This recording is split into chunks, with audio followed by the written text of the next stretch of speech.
저는 제가 20년간 일군 회사가 하루아침에 무너지는 것을 지켜봐야 했어요.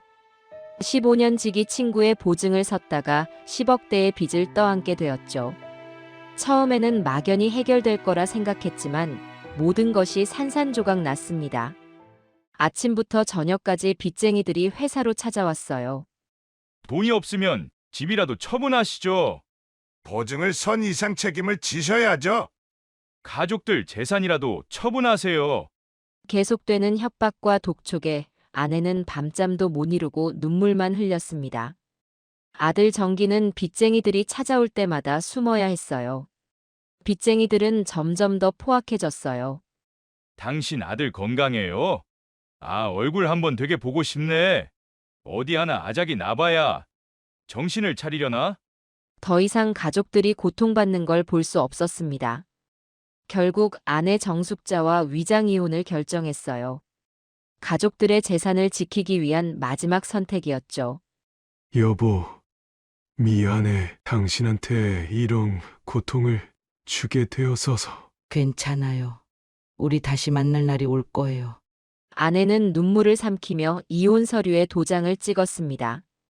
아들 정기에게는 연락도 하지 못한 채 야반도주하듯 집을 나왔어요. 찜질방에서 한동안 지내다가 고시원으로 거처를 옮겼죠. 새벽 3시면 일어나 폐지를 주었어요. 허리가 끊어질 듯 아팠지만 이를 악물었습니다. 아침 7시부터는 건설 현장에서 일했어요. 시멘트 포대를 지고 오르내리는 일이 주된 업무였죠. 나이든 제가 그 무거운 포대를 들 때마다 젊은 인부들이 걱정스러운 눈빛을 보냈어요. 하지만 저는 멈출 수가 없었습니다. 현장에서 일하다 보면 매일 허리가 끊어질 것 같았지만 빚을 갚아야 한다는 생각뿐이었어요. 저녁이 되면 잠시 눈을 붙이고 밤 10시부터는 대리운전을 시작했습니다. 젊은 시절 운전을 좀 했다고 자부했는데 밤새 술 취한 손님들 운전대를 잡다 보면 그때 그 자부심이 무색해질 정도였어요. 한 달에 서너 번은 쓰러져서 병원 응급실에 실려갔습니다. 이러다 돌아가시겠어요. 제발 쉬세요. 의사의 만류에도 저는 일어났어요. 주사를 맞고 또다시 일터로 향했죠. 약을 사 먹을 돈이 아까워서 버티고 또 버텼습니다. 빚을 갚지 않으면 제 가족들이 평생 고통 속에서 살아야 한다는 생각에 하루하루를 버텼어요.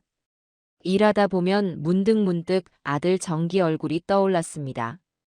특히 건설 현장에서 정기 또래의 젊은 인부를 보면 가슴이 미어졌어요. 아들이 어떻게 지내는지, 잘 먹고 잘 지내는지 너무나 궁금했지만 연락할 수도 없었습니다.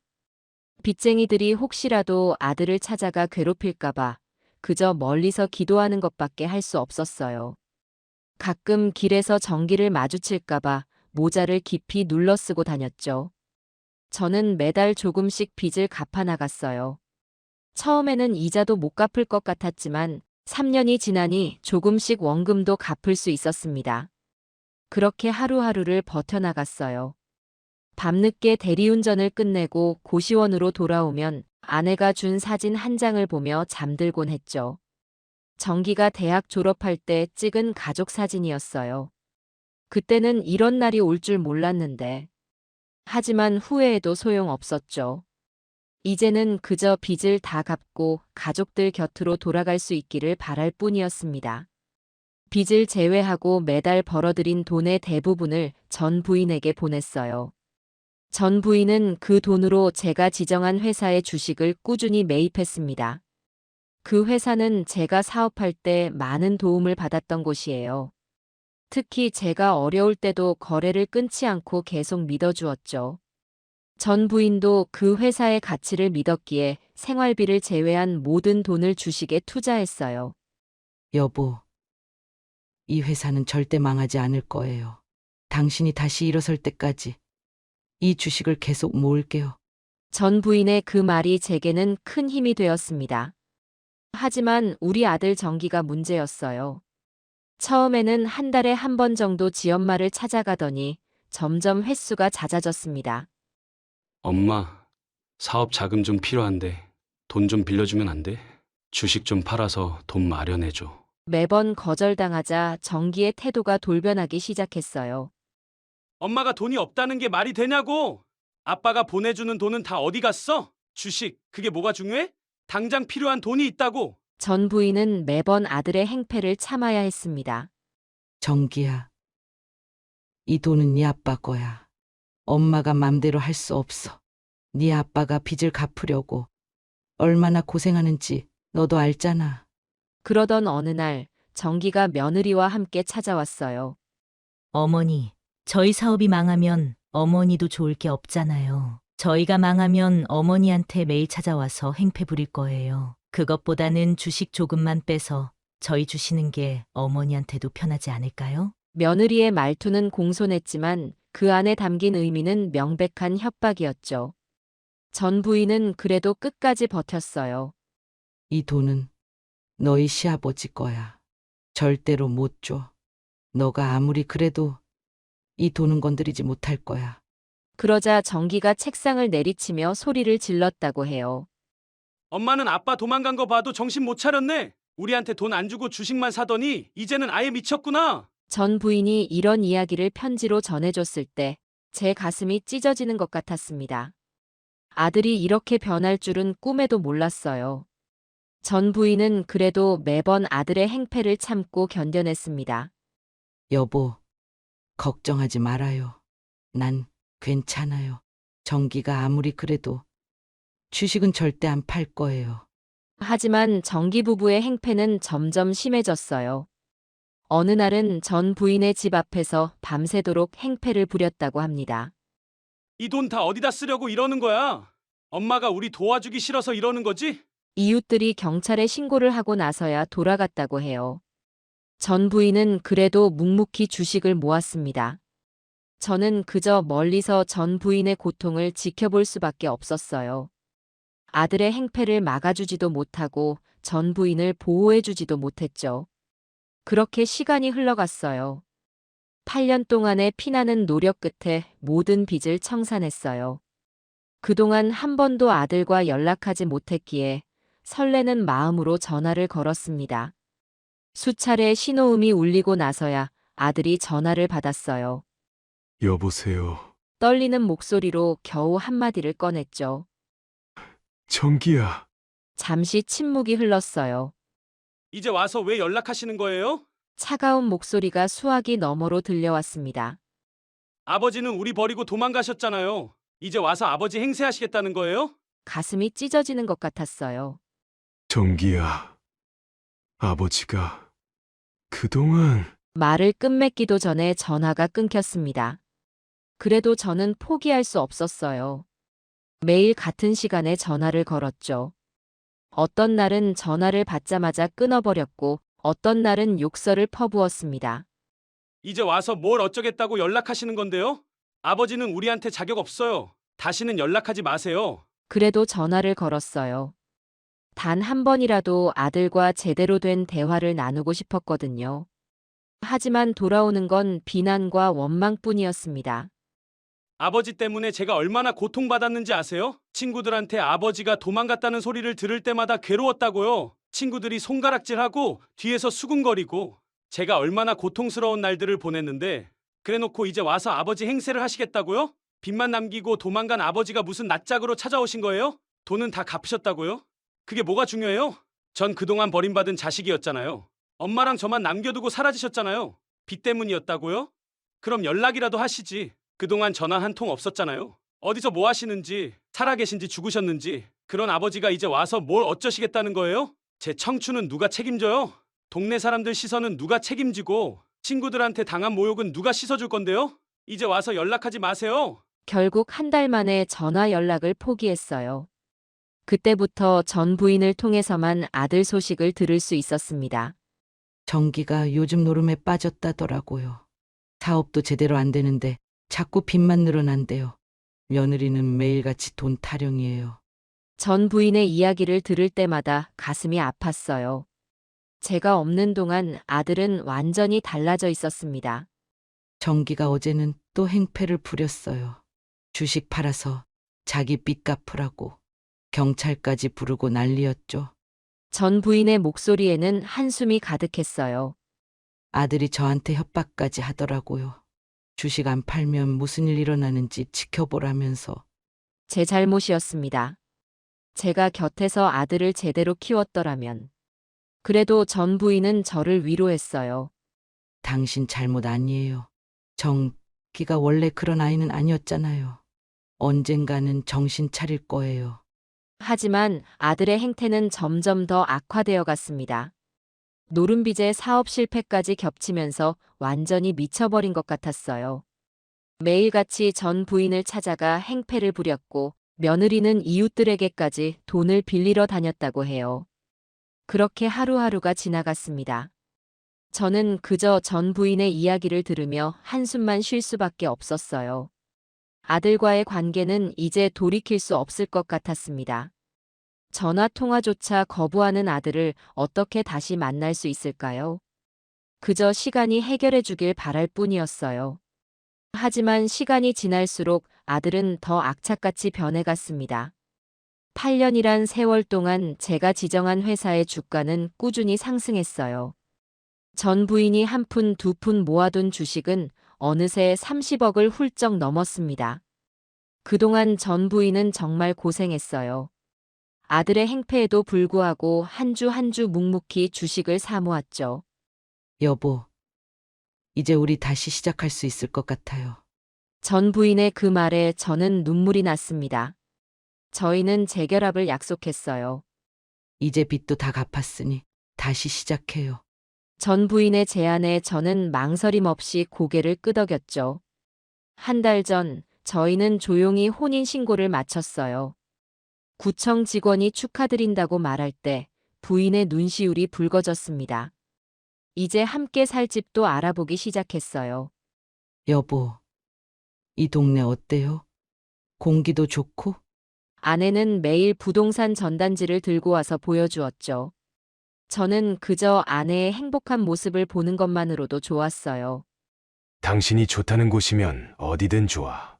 새 출발을 꿈꾸며 하루하루를 보냈습니다. 아내는 매일 전화로 집 구경 다녀온 이야기를 해주었어요. 여보, 오늘 본 집은 베란다가 참 예뻤어요. 앞으로 우리 거기서 같이 화분도 키우고. 아내의 목소리에는 설렘이 가득했습니다. 저도 퇴근하면 부동산에 들러 집을 알아보곤 했어요. 새로운 시작을 위해 열심히 준비하고 있었죠. 그러던 어느 날이었습니다. 평소처럼 건설 현장에서 일하고 있는데 한 통의 전화가 걸려왔어요. 김갑수님 되시나요? 낯선 목소리였습니다. 네, 그런데요. 저 병원 응급실인데요. 순간 가슴이 철렁 내려앉았어요. 정숙자 님이 교통사고를 당하셨습니다. 그 말을 듣는 순간 온 세상이 무너지는 것 같았어요. 지금 바로 오셔야 할 것 같습니다. 하지만 이미 늦었다고 했습니다. 병원에 도착하기도 전에 아내는 세상을 떠났다고 해요. 다리에 힘이 풀려 그 자리에 주저앉고 말았습니다. 여보, 어떻게... 목이 메어 더 이상 말이 나오지 않았어요. 어제까지도 새집 이야기를 하며 행복해하던 사람이, 며칠 전만 해도 함께 살 날을 기다리며 웃던 사람이 이렇게 갑자기 세상을 떠나다니. 급히 택시를 잡아탔어요. 장례식장으로 가는 길이 그토록 멀게 느껴진 적이 없었습니다. 창밖으로 스쳐 지나가는 풍경이 전부 흐릿하게 보였어요. 기사님, 좀 더 빨리 가주세요. 목소리가 떨렸습니다. 불과 한 달 전 재혼 신고를 마치고 나오면서 아내가 했던 말이 떠올랐어요. 여보, 우리 이제 진짜 시작이에요. 그날 아내의 환한 미소가 자꾸만 눈앞에 아른거렸습니다. 새로 이사갈 집에서 함께 살면서 해보고 싶었던 일들. 늙어서도 손잡고 산책하고 싶다던 이야기. 이제 그 모든 것이 물거품이 되어버렸어요. 택시는 천천히 장례식장으로 향했습니다. 창밖으로 보이는 하늘은 유난히도 맑았어요. 아내가 그토록 좋아하던 날씨였는데 이제는 그 맑은 하늘을 함께 볼 수 없다는 생각에 눈물이 흘렀습니다. 여보, 우리 이제 겨우 다시 시작하려고 했잖아. 택시 안에서 흐느끼는 저를 기사님은 그저 묵묵히 지켜보았어요. 장례식장이 가까워질수록 가슴이 더욱 무거워졌습니다. 아직도 믿기지 않았어요. 어제까지도 통화했던 사람이, 며칠 전까지 함께 있던 사람이, 이렇게 갑자기 세상을 떠나다니. 머릿속이 하얘졌어요. 이제 장례식장에 가면 아내를 마지막으로 보게 된다는 생각에 온몸이 떨렸습니다. 택시가 한적한 도로에 진입했을 때였어요. 앞자리에 앉은 기사님이 조심스럽게 말을 꺼냈습니다. 손님, 사실 조금 전에 그 장례식장에 한 부부를 내려줬는데 기사님의 목소리가 떨렸습니다. 그 부부가 하는 이야기가 너무 충격적이어서 어떤 이야기였나요? 제 심장이 빠르게 뛰기 시작했어요. 기사님은 백미러로 저를 잠깐 쳐다보더니 한숨을 쉬었습니다. 어머니가 돌아가신 게 천운이래요. 순간 온몸에 전율이 흘렀어요. 이제 주식 다 팔아서 내 돈 되는 거라면서. 기사님의 말이 이어질 때마다 제 가슴이 무너져 내렸습니다. 너무 황당해서 자세히 들으려고 귀를 기울였더니 기사님은 잠시 말을 멈추고 한숨을 내쉬었어요. 저번에 알아보니까 어머니 명의로 된 주식이 30억이 넘는다고. 제 손이 부들부들 떨리기 시작했습니다. 이제 우리 인생 피는 거라면서. 정기와 며느리라는 걸 직감했어요. 어머니 고집 때문에 우리가 얼마나 힘들었냐면서. 아들의 목소리가 선명하게 떠올랐습니다. 이제 우리 맘대로 할 수 있다고. 핸들을 잡은 기사의 손에 힘이 들어갔어요. 기사님은 계속해서 그들의 대화를 전했습니다. 장례식도 빨리 끝내고 주식부터 정리하자고 하더라고요. 어머니 친척들 오기 전에 빨리 처리하자면서. 온몸에서 피가 거꾸로 솟는 것 같았어요. 그렇게 좋아하면서 웃더라고요. 어머니 돌아가신 날인데. 기사님의 목소리에도 분노가 묻어났습니다. 30년 넘게 운전했지만 이런 경우는 처음이에요. 너무 충격적이어서 지금도 속이 안 좋네요. 저는 아무 말도 할 수 없었어요. 목구멍까지 차오르는 분노를 삼키느라 정신이 없었습니다. 손님, 혹시. 기사님이 조심스럽게 물었어요. 아, 죄송합니다. 제가 너무 불편한 말을 했나요? 저는 고개를 저었습니다. 아니요. 말씀해 주셔서 감사합니다. 목소리가 떨렸어요. 그런데 그 부부가.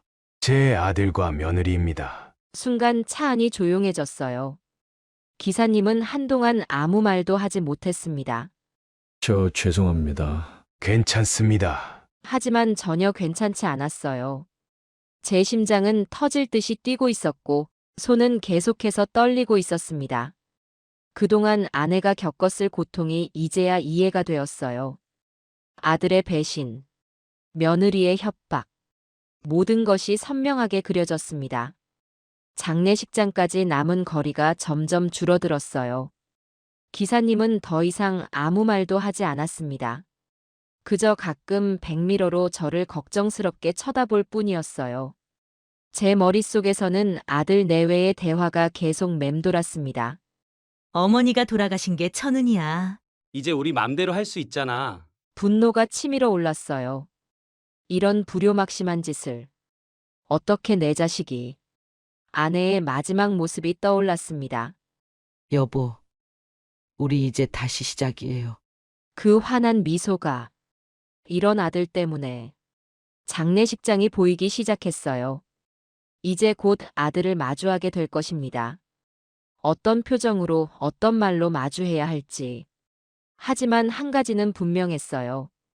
이대로는 넘어가지 않을 것입니다. 절대로. 무거운 발걸음으로 장례식장 입구에 들어섰어요. 차가운 대리석 바닥이 제 발자국 소리를 울렸습니다. 장례식장 특유의 향이 코를 찔렀어요. 그런데 멀리서 웃음소리가 들려왔습니다. 처음에는 제가 잘못 들은 줄 알았어요. 장례식장에서 웃음소리라니. 하지만 그게 아니었습니다. 복도를 지나 영정이 있는 곳으로 가까이 갈수록 웃음소리는 더 선명해졌어요. 그리고 마침내 제 눈앞에 믿을 수 없는 광경이 펼쳐졌습니다. 정기와 며느리는 조문객들 앞에서 키득거리며 웃고 있었어요. 마치 소풍이라도 나온 것처럼 밝은 표정이었습니다. 검은 상복을 입고 있으면서도 전혀 슬픈 기색이 없었어요. 오히려 즐거워 보였습니다. 장례식장이라고는 도저히 믿을 수 없는 광경이었어요. 근조 화환이 놓인 입구에서 사진을 찍고 있었습니다. 여보, 이쪽으로 좀 더 가서 찍어요. 여기 화환이 예쁘네. 며느리가 웃으며 여러 가지 포즈를 취했어요. 그래, 이 각도가 좋겠어. 여기서 한 컷 더 찍자. 정기도 키득거리며 카메라를 들었습니다. 조문객들은 기가 막힌다는 표정으로 그들을 바라보고 있었어요. 여기저기서 한숨 소리가 들렸습니다. 저게 말이 되나? 어머니 장례식장에서 돌아가신 분 앞에서 저러고들 있네. 요즘 젊은 것들은 효도는 생각도 안 나 보네. 아니, 저렇게 웃고 사진 찍고 제정신인가? 조문객들의 수군거림이 끊이질 않았어요. 천천히 그들에게 다가갔습니다. 제 발걸음이 무거웠어요.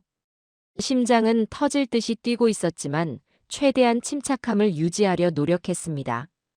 한 걸음, 또 한 걸음. 영정사진 속 아내의 눈빛이 저를 바라보는 것 같았어요. 그 따뜻하고 인자한 미소. 하지만 그 앞에서 벌어지는 광경은 너무나도 참담했습니다. 그때 정기가 저를 발견했어요. 순간 그의 얼굴이 굳어졌습니다. 웃고 있던 입가의 미소가 순식간에 사라졌어요. 아버지가 왜 여기 오셨어요?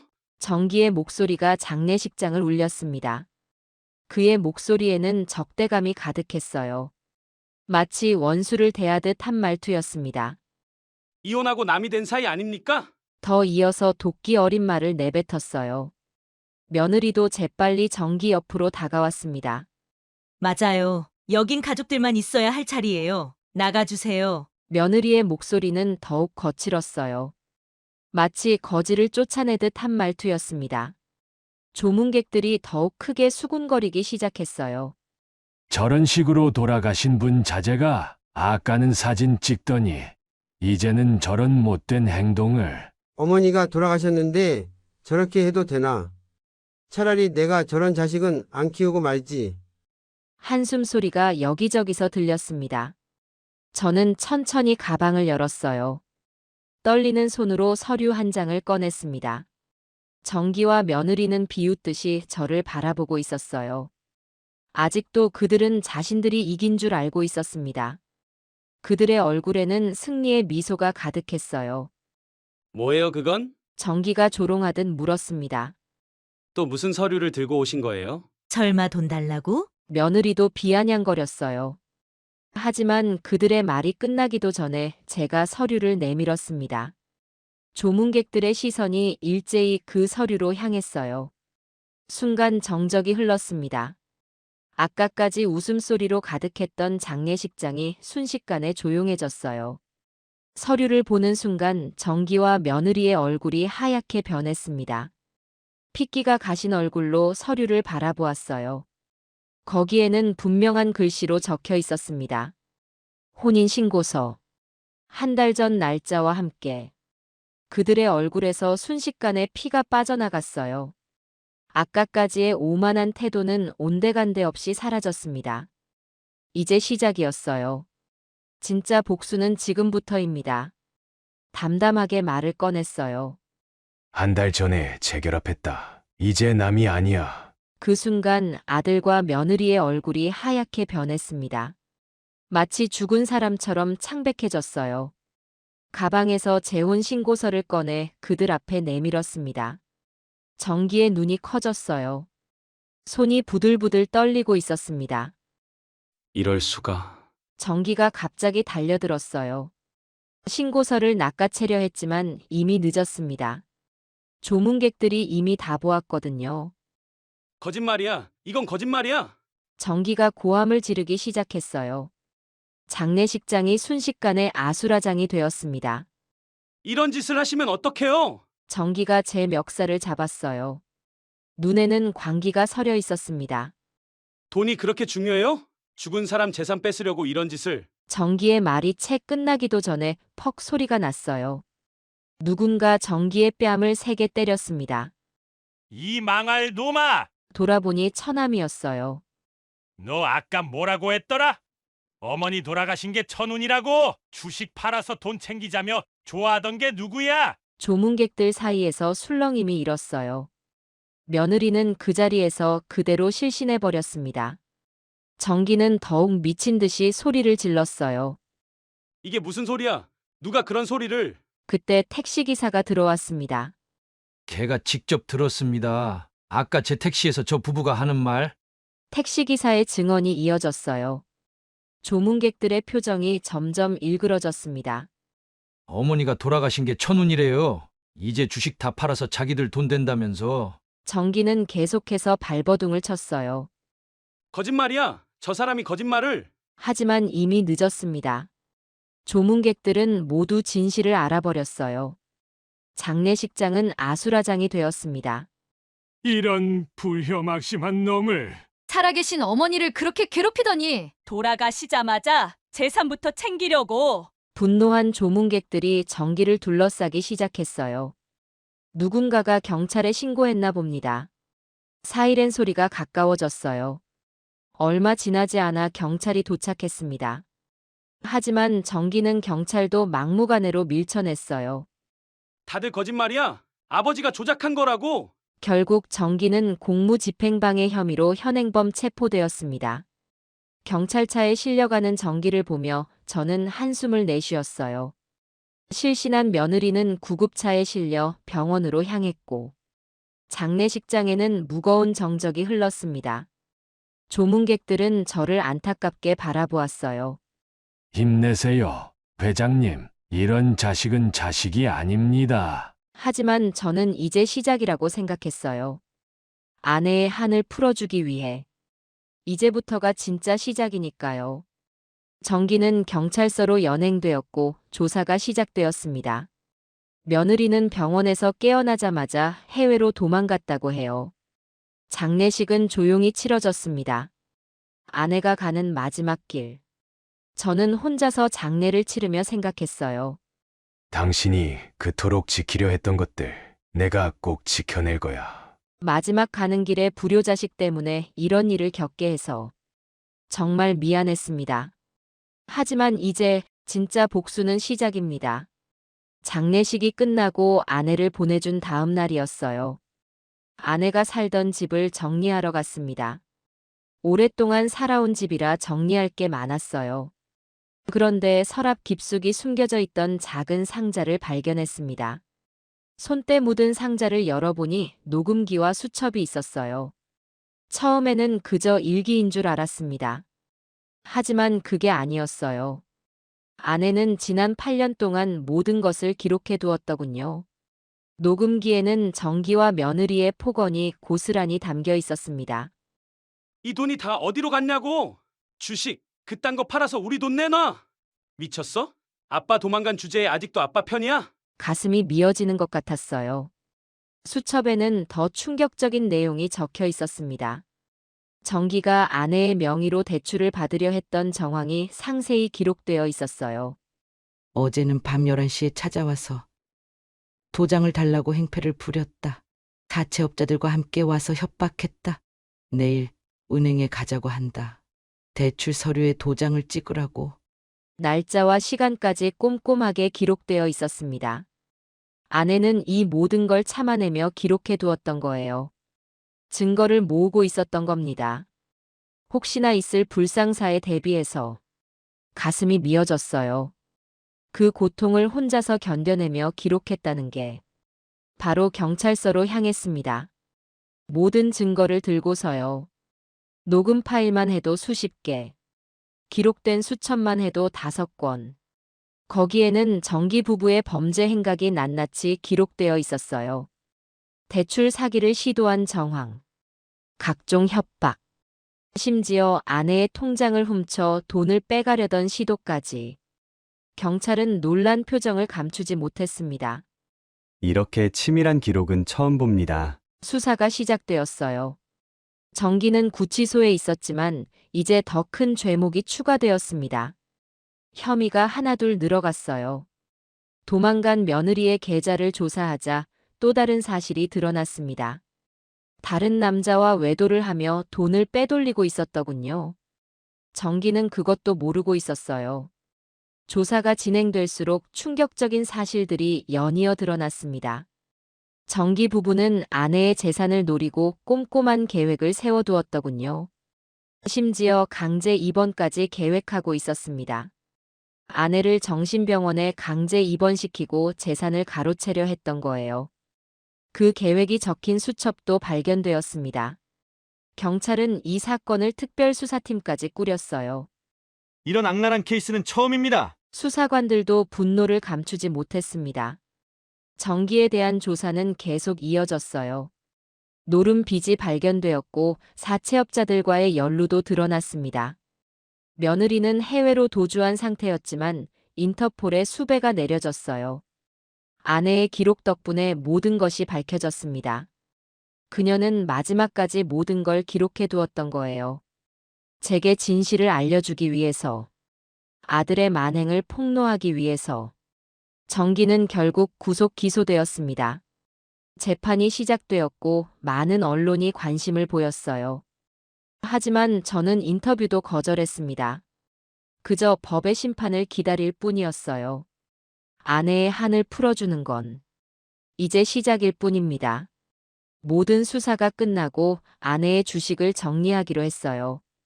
회사 관계자들도 제 사정을 알고 도와주었습니다. 한 푼이라도 더 받을 수 있도록 최선을 다해 주었죠. 그렇게 모든 주식을 현금화했어요.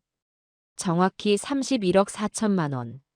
아내가 8년 동안 한 푼 한 푼 모은 돈이었습니다. 소식을 들은 정기 내외가 찾아왔어요. 구치소에 있던 정기는 보석으로 풀려나왔더군요. 아버지, 저희가 잘못했습니다. 무릎을 꿇고 빌었어요. 제발 한 번만 용서해 주세요. 며느리는 눈물까지 흘리며 애원했습니다. 하지만 이미 늦었어요. 아내의 한이 풀리지 않았는데 그들의 눈물이 진심이라고 믿을 수도 없었습니다. 묵묵히 그들을 지나쳐 은행으로 향했어요. 돈을 어떻게 써야 할지는 이미 결정해 두었습니다. 첫 번째로 건설 현장 동료들이 떠올랐어요. 8년 동안 저와 함께 고생한 사람들. 허리 굽은 채 중노동을 하면서도 자식 교육 걱정하던 모습이 생각났습니다. 형님, 애들 대학 등록금이 너무 비싸서 고등학교만 졸업하면 일찍 취직시켜야 할 것 같아요. 그들의 한숨 소리가 아직도 귓가에 맴돌았어요. 5억 원을 떼어 장학재단을 만들었습니다. 건설 노동자 자녀들을 위한 학자금 지원 재단이에요. 회장님, 이러시면 동료들이 눈물을 글썽였습니다. 고맙습니다. 정말 고맙습니다. 그들의 진심 어린 감사 인사에 제 마음도 따뜻해졌어요. 나머지 돈은 전부 보육원과 요양원에 기부했습니다. 보육원은 아내가 늘 마음에 들어하던 곳이었어요. 저 아이들은 부모의 사랑을 못 받고 자란다는데 생전에 늘 안타까워하던 모습이 떠올랐습니다. 요양원은 제가 선택했어요. 부모를 버리고 재산만 바라보는 자식들이 많다는 걸 알았기 때문입니다. 정기 내외에게는 단 한 푼도 주지 않았어요. 그들이 애원했지만 소용없었습니다. 아버지, 저희도 자식인데 이러시면 저희는 어떻게 살라고. 하지만 제 마음은 이미 정해져 있었어요. 그들에게 돈을 주는 것은 아내에 대한 모욕이나 다름없었습니다. 결국 정기는 사기 혐의로 다시 구속되었어요. 며느리는 해외로 도망갔다고 해요. 다른 남자와 함께. 이제 모든 게 끝났습니다. 아내의 재산은 좋은 곳에 쓰였고 불효자식들은 응당한 대가를 치르게 되었어요. 하지만 가슴 한편이 아직도 아립니다. 아내와 함께 새로 시작하려 했던 살. 영원히 이루지 못할 꿈이 되어버렸네요. 이제 저는 다시 건설 현장으로 돌아갈 생각입니다. 제가 있어야 할 자리. 제가 끝까지 지켜야 할 자리. 그곳에서 마지막까지 최선을 다하려고 해요. 그게 아내에 대한 마지막 도리라고 생각합니다. 구치소로 향하는 발걸음이 무거웠어요. 한 달 만에 찾아가는 아들 면회였습니다. 차가운 철창 너머로 전기가 나타났어요. 한 달 만에 보는 아들의 모습은 처참했습니다. 아버지, 제발 도와주세요. 처음 본 진심 어린 목소리였어요. 노른 빚이 있습니다. 전기의 고백이 이어졌어요. 생각보다 상황은 더 심각했습니다. 노름 빚이 5억이 넘었어요. 불법 노름장에서 빚을 지고 사채까지 써가며 노름을 했다고 합니다. 심지어 아내를 괴롭힌 것도 그 노름 빚 때문이었다고 해요. 어머니, 재산만 노린 게 아니었어요.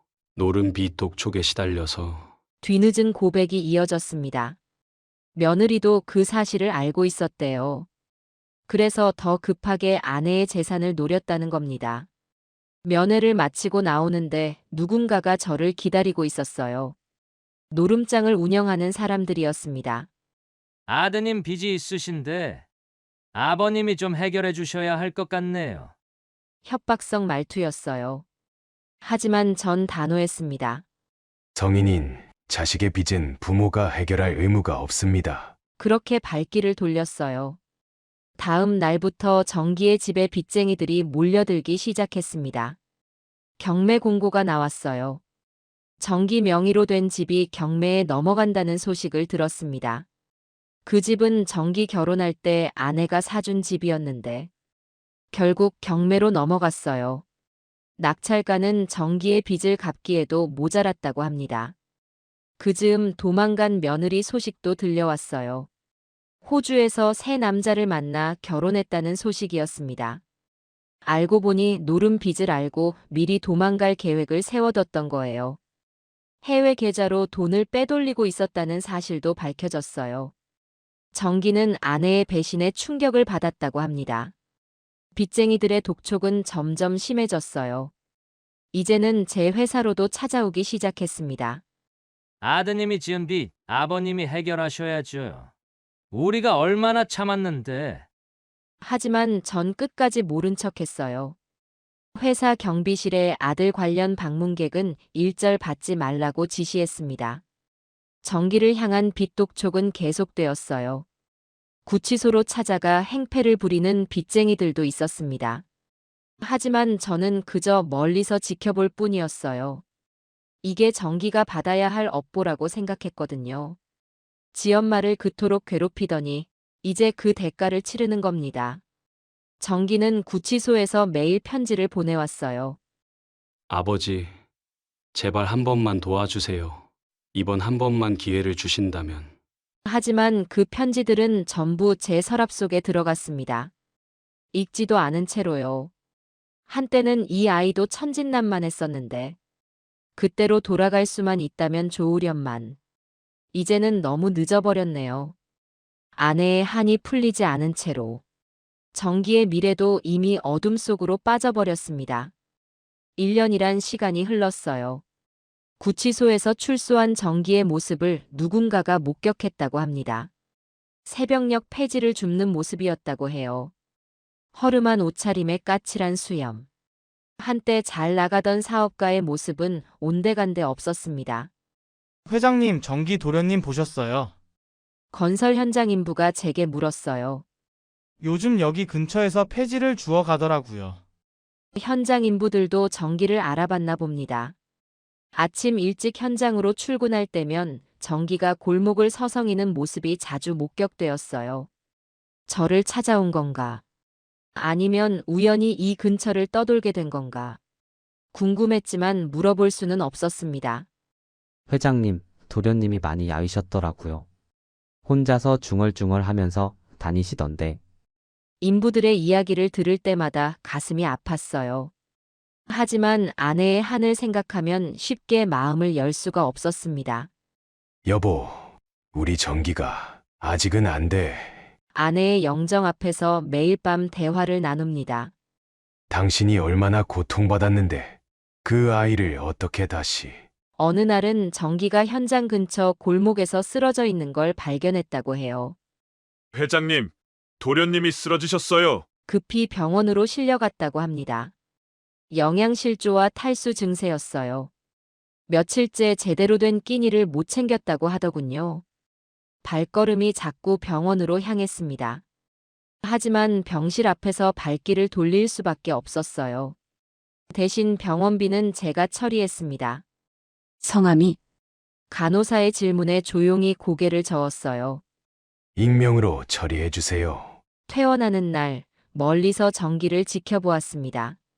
더 말라버린 모습이 안쓰러웠어요.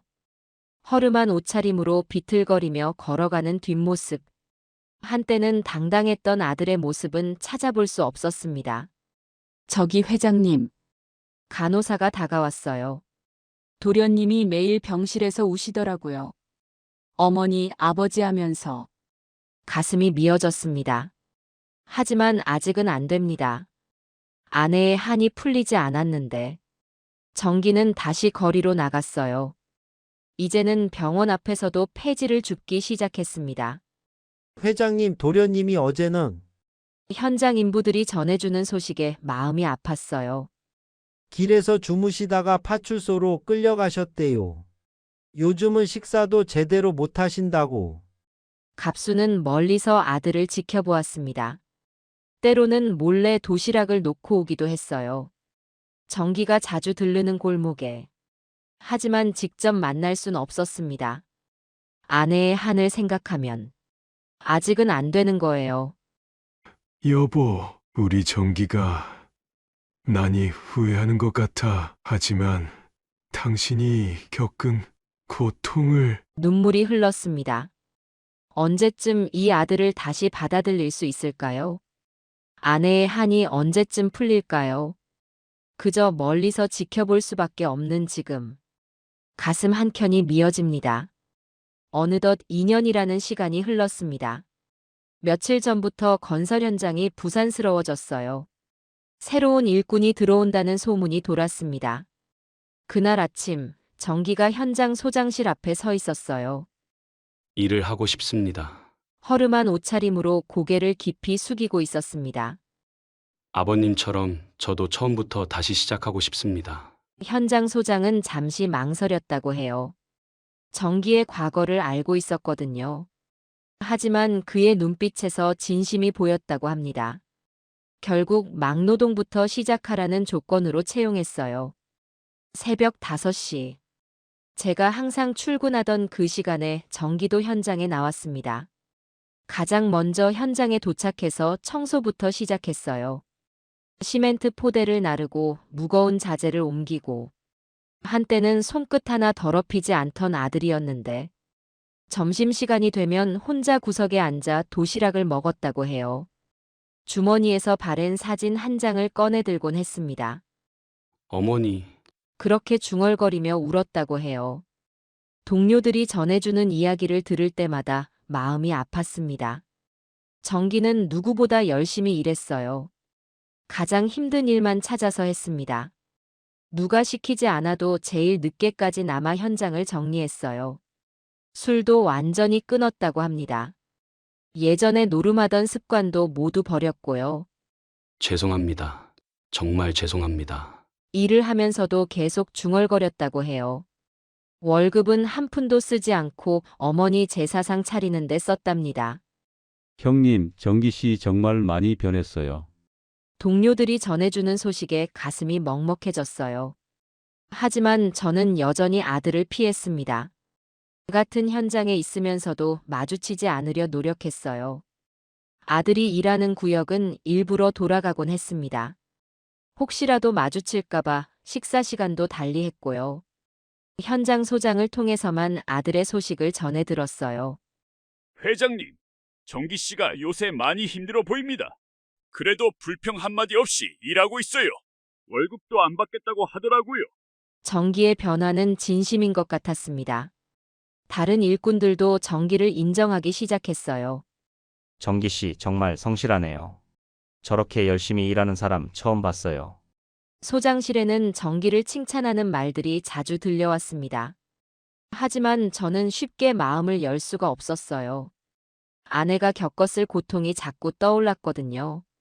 정기의 진심 어린 참회가 보이는 것 같으면서도 아직은 때가 아닌 것 같았습니다. 그저 멀리서 지켜볼 뿐이에요. 복잡한 마음을 추스르며 언젠가는 다시 아버지와 아들로 만날 날을 기다립니다. 출근하려던 새벽이었어요. 평소처럼 현장으로 향하는데 갑자기 사이렌 소리가 들렸습니다. 큰일 났습니다. 정기 씨가. 현장 소장의 다급한 전화를 받았어요. 3층 높이의 철근 구조물이 무너지면서 전기가 그 밑에 깔렸다는 겁니다. 철근이 복부를 관통했어요. 지금 급히 병원으로 이송 중입니다. 가슴이 철렁 내려앉았어요. 택시를 잡아 타고 병원으로 향했습니다. 빨리 좀 가주세요. 손이 부들부들 떨렸어요. 병원에 도착하니 이미 수술이 시작되었다고 했습니다. 철근이 내장을 관통했습니다. 수술이 좀 오래 걸릴 것 같네요. 의사의 말에 그 자리에 주저앉고 말았어요. 수술실 앞에서 초조하게 기다렸습니다. 현장 동료들도 하나 둘 모여들었어요. 정기 씨가 다른 동료를 밀어내고 본인이 사고 경위를 들으니 더욱 가슴이 미어졌습니다. 무너지는 철근 구조물 아래 있던 동료를 보호하다가 당한 사고였어요. 자기가 대신 다치길 자처했다고 합니다. 5시간의 수술이 끝났어요.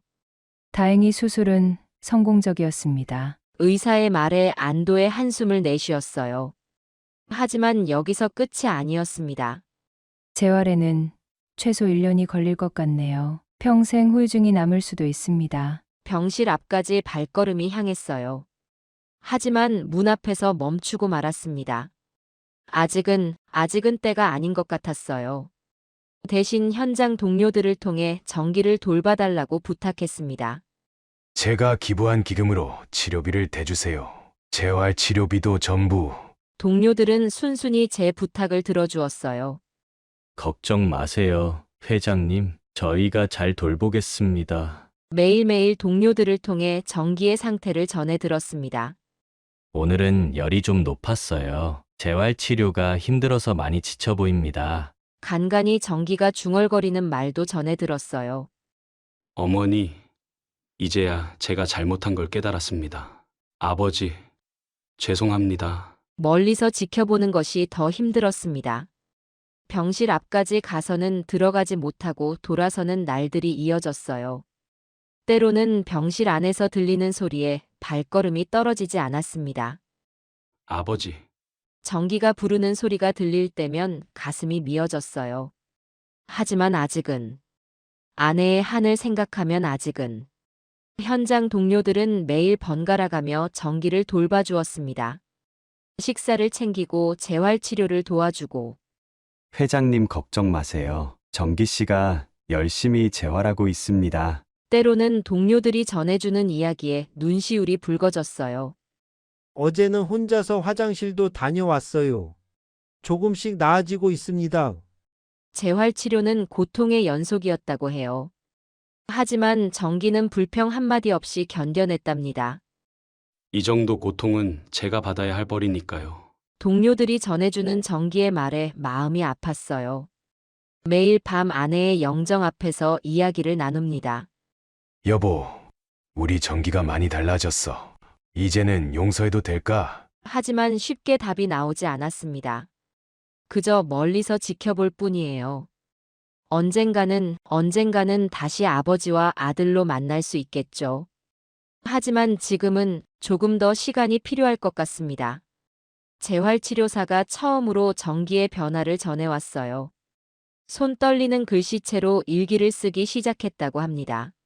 처음에는 그저 낙서처럼 시작했어요. 매일 울면서 글을 써내려갔어요. 손이 떨려서 글씨도 제대로 못 쓰면서도 하루도 빠짐없이 썼죠. 치료사가 전해준 일기를 몰래 읽어보게 되었어요. 어머니가 그토록 절 생각해 주셨는데 저는 그저 돈만 보였습니다. 노름으로 미쳐있던 그때 어머니를 협박하고 괴롭힌 그 순간들이 악몽처럼 떠오릅니다. 아버지, 저는 자격 없는 아들이었습니다. 아버지가 얼마나 고생하셨는지 빚을 갚기 위해 허리가 굽도록 일하신 줄도 모르고 저는 그저 아버지를 원망했습니다. 이제야 깨달았습니다. 제가 얼마나 큰 죄를 지었는지. 일기장이 눈물로 얼룩져 있었어요. 재활치료실에서도 정기는 계속 글을 써내려갔습니다. 어머니의 마지막 모습도 보지 못했어요. 그저 주식 얘기만 하던 제가 어머니의 임종도 지키지 못했습니다. 어머니, 아버지를 다시 만날 자격을 갖추고 싶습니다. 이 고통쯤은 견뎌내야죠. 치료사는 정기의 변화가 놀랍다고 했어요. 처음엔 무기력하기만 했는데 글을 쓰면서 의지를 다지는 것 같아요. 재활치료에도 더욱 적극적으로 임하고 있습니다. 일기장에는 하루하루의 다짐이 이어졌어요. 처음으로 아들을 용서할 수 있을지 고민하기 시작했습니다. 하지만 아내의 한이 아직 가시지 않았어요. 정기의 재활은 천천히 진행되었습니다. 주치의는 재활이 잘 되고 있다고 전했어요. 놀라운 의지로 치료에 임하고 있어요. 보통 환자라면 포기할 만한 고통도 끝까지 참아내고 있습니다. 일기장 끝자락에는 새로운 내용이 더해졌어요. 철근에 찔린 그 순간, 이제 모든 게 끝인가 했어요. 하지만 이상하게도 두렵지 않았습니다. 어머니께 가서 참여할 수 있을 것 같아서. 치료사는 정기의 눈빛이 달라졌다고 했어요. 이제는 희망이 보여요. 삶에 대한 의지가 생긴 것 같습니다. 이전과는 완전히 다른 사람이 된 것 같아요. 일기는 계속해서 이어졌습니다. 매일매일 작은 글씨로 채워나갔어요. 어머니에 대한 그리움, 아버지에 대한 죄책감, 그리고 새로운 삶에 대한 다짐이 가득했습니다. 어느덧 5년이라는 시간이 흘렀어요. 긴 시간이 지났지만 여전히 아들을 온전히 용서하지는 못했습니다. 하지만 이제는 가끔 멀리서라도 아들의 모습을 바라봅니다. 공사장 구석에서 묵묵히 일하는 뒷모습. 어깨가 넓었던 아들은 이제 한없이 작아 보여요. 재활을 마치고 다시 현장으로 돌아온 정기는 여전히 가장 힘든 일을 도맡아 합니다. 현장 동료들이 전해주는 이야기를 들어보면 정기는 변함없이 성실하다고 해요. 새벽 5시면 어김없이 현장에 나타나서 청소부터 시작한답니다. 이제는 현장에서도 실력을 인정받아 반장 자리까지 제안받았다고 해요. 하지만 정기는 고사했다고 합니다. 저는 아직 자격이 없습니다. 늘 그렇게 말하며 묵묵히 자신의 일을 한다고 해요. 매달 아내의 산소를 찾아간다는 소식도 들립니다. 정기 씨가 매달 첫째 주 일요일이면 꼭 어머니 산소에 가요.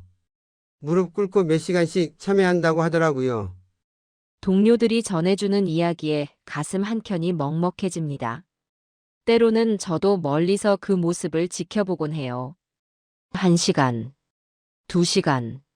무릎 꿇은 채로 꼼짝도 않고 앉아있는 모습이 안쓰럽기도 합니다. 비가 오나 눈이 오나. 정기는 한 달도 빠짐없이 그렇게 아내를 찾아간다고 해요.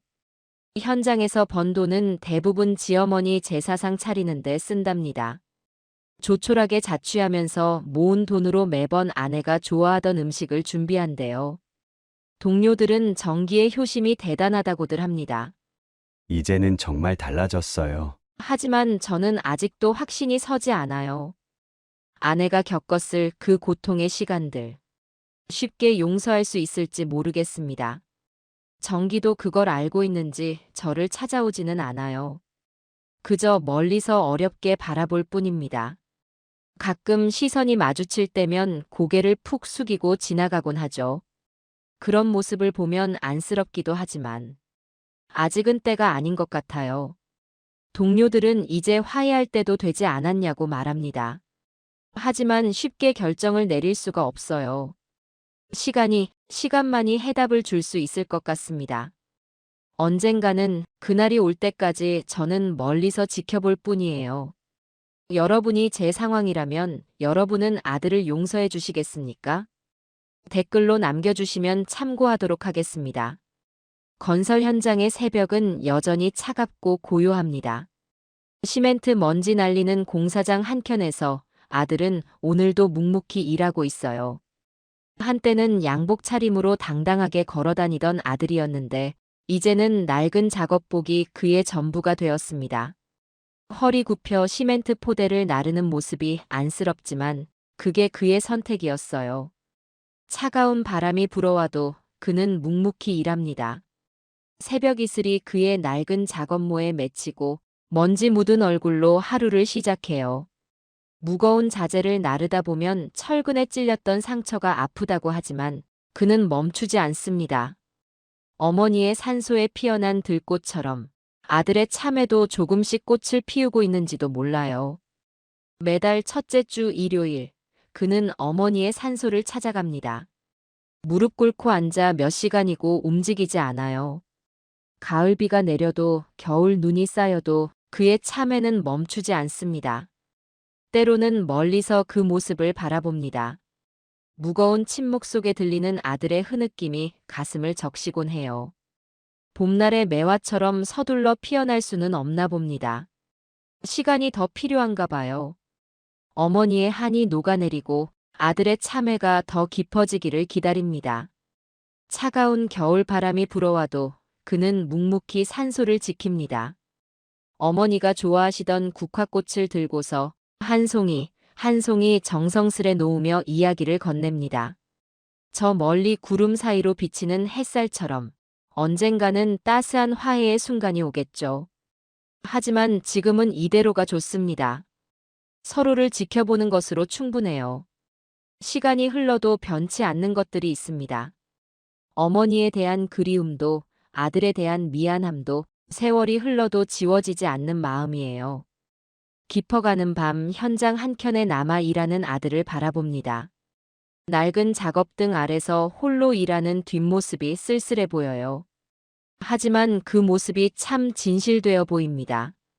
어둠이 깊어질수록 더욱 선명해지는 별빛처럼 아들의 참에도 시간이 갈수록 깊어지나 봅니다. 이제는 동료들도 그의 진심을 알아주고 있어요. 묵묵히 해가 저물어도 자리를 지키는 모습에서 진정한 뉘우침을 보았나 봅니다.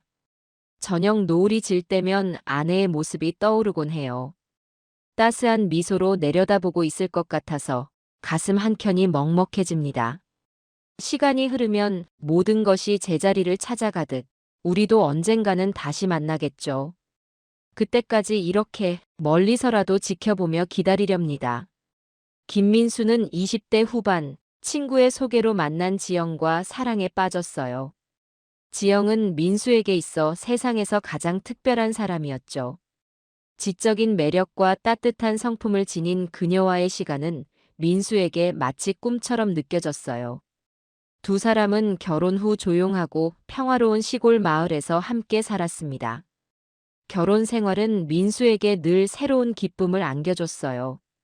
지영은 민수를 위해 손수 아침밥을 준비했고 민수는 출근길에 그녀의 손을 꼭 잡아주며 하루를 시작했어요.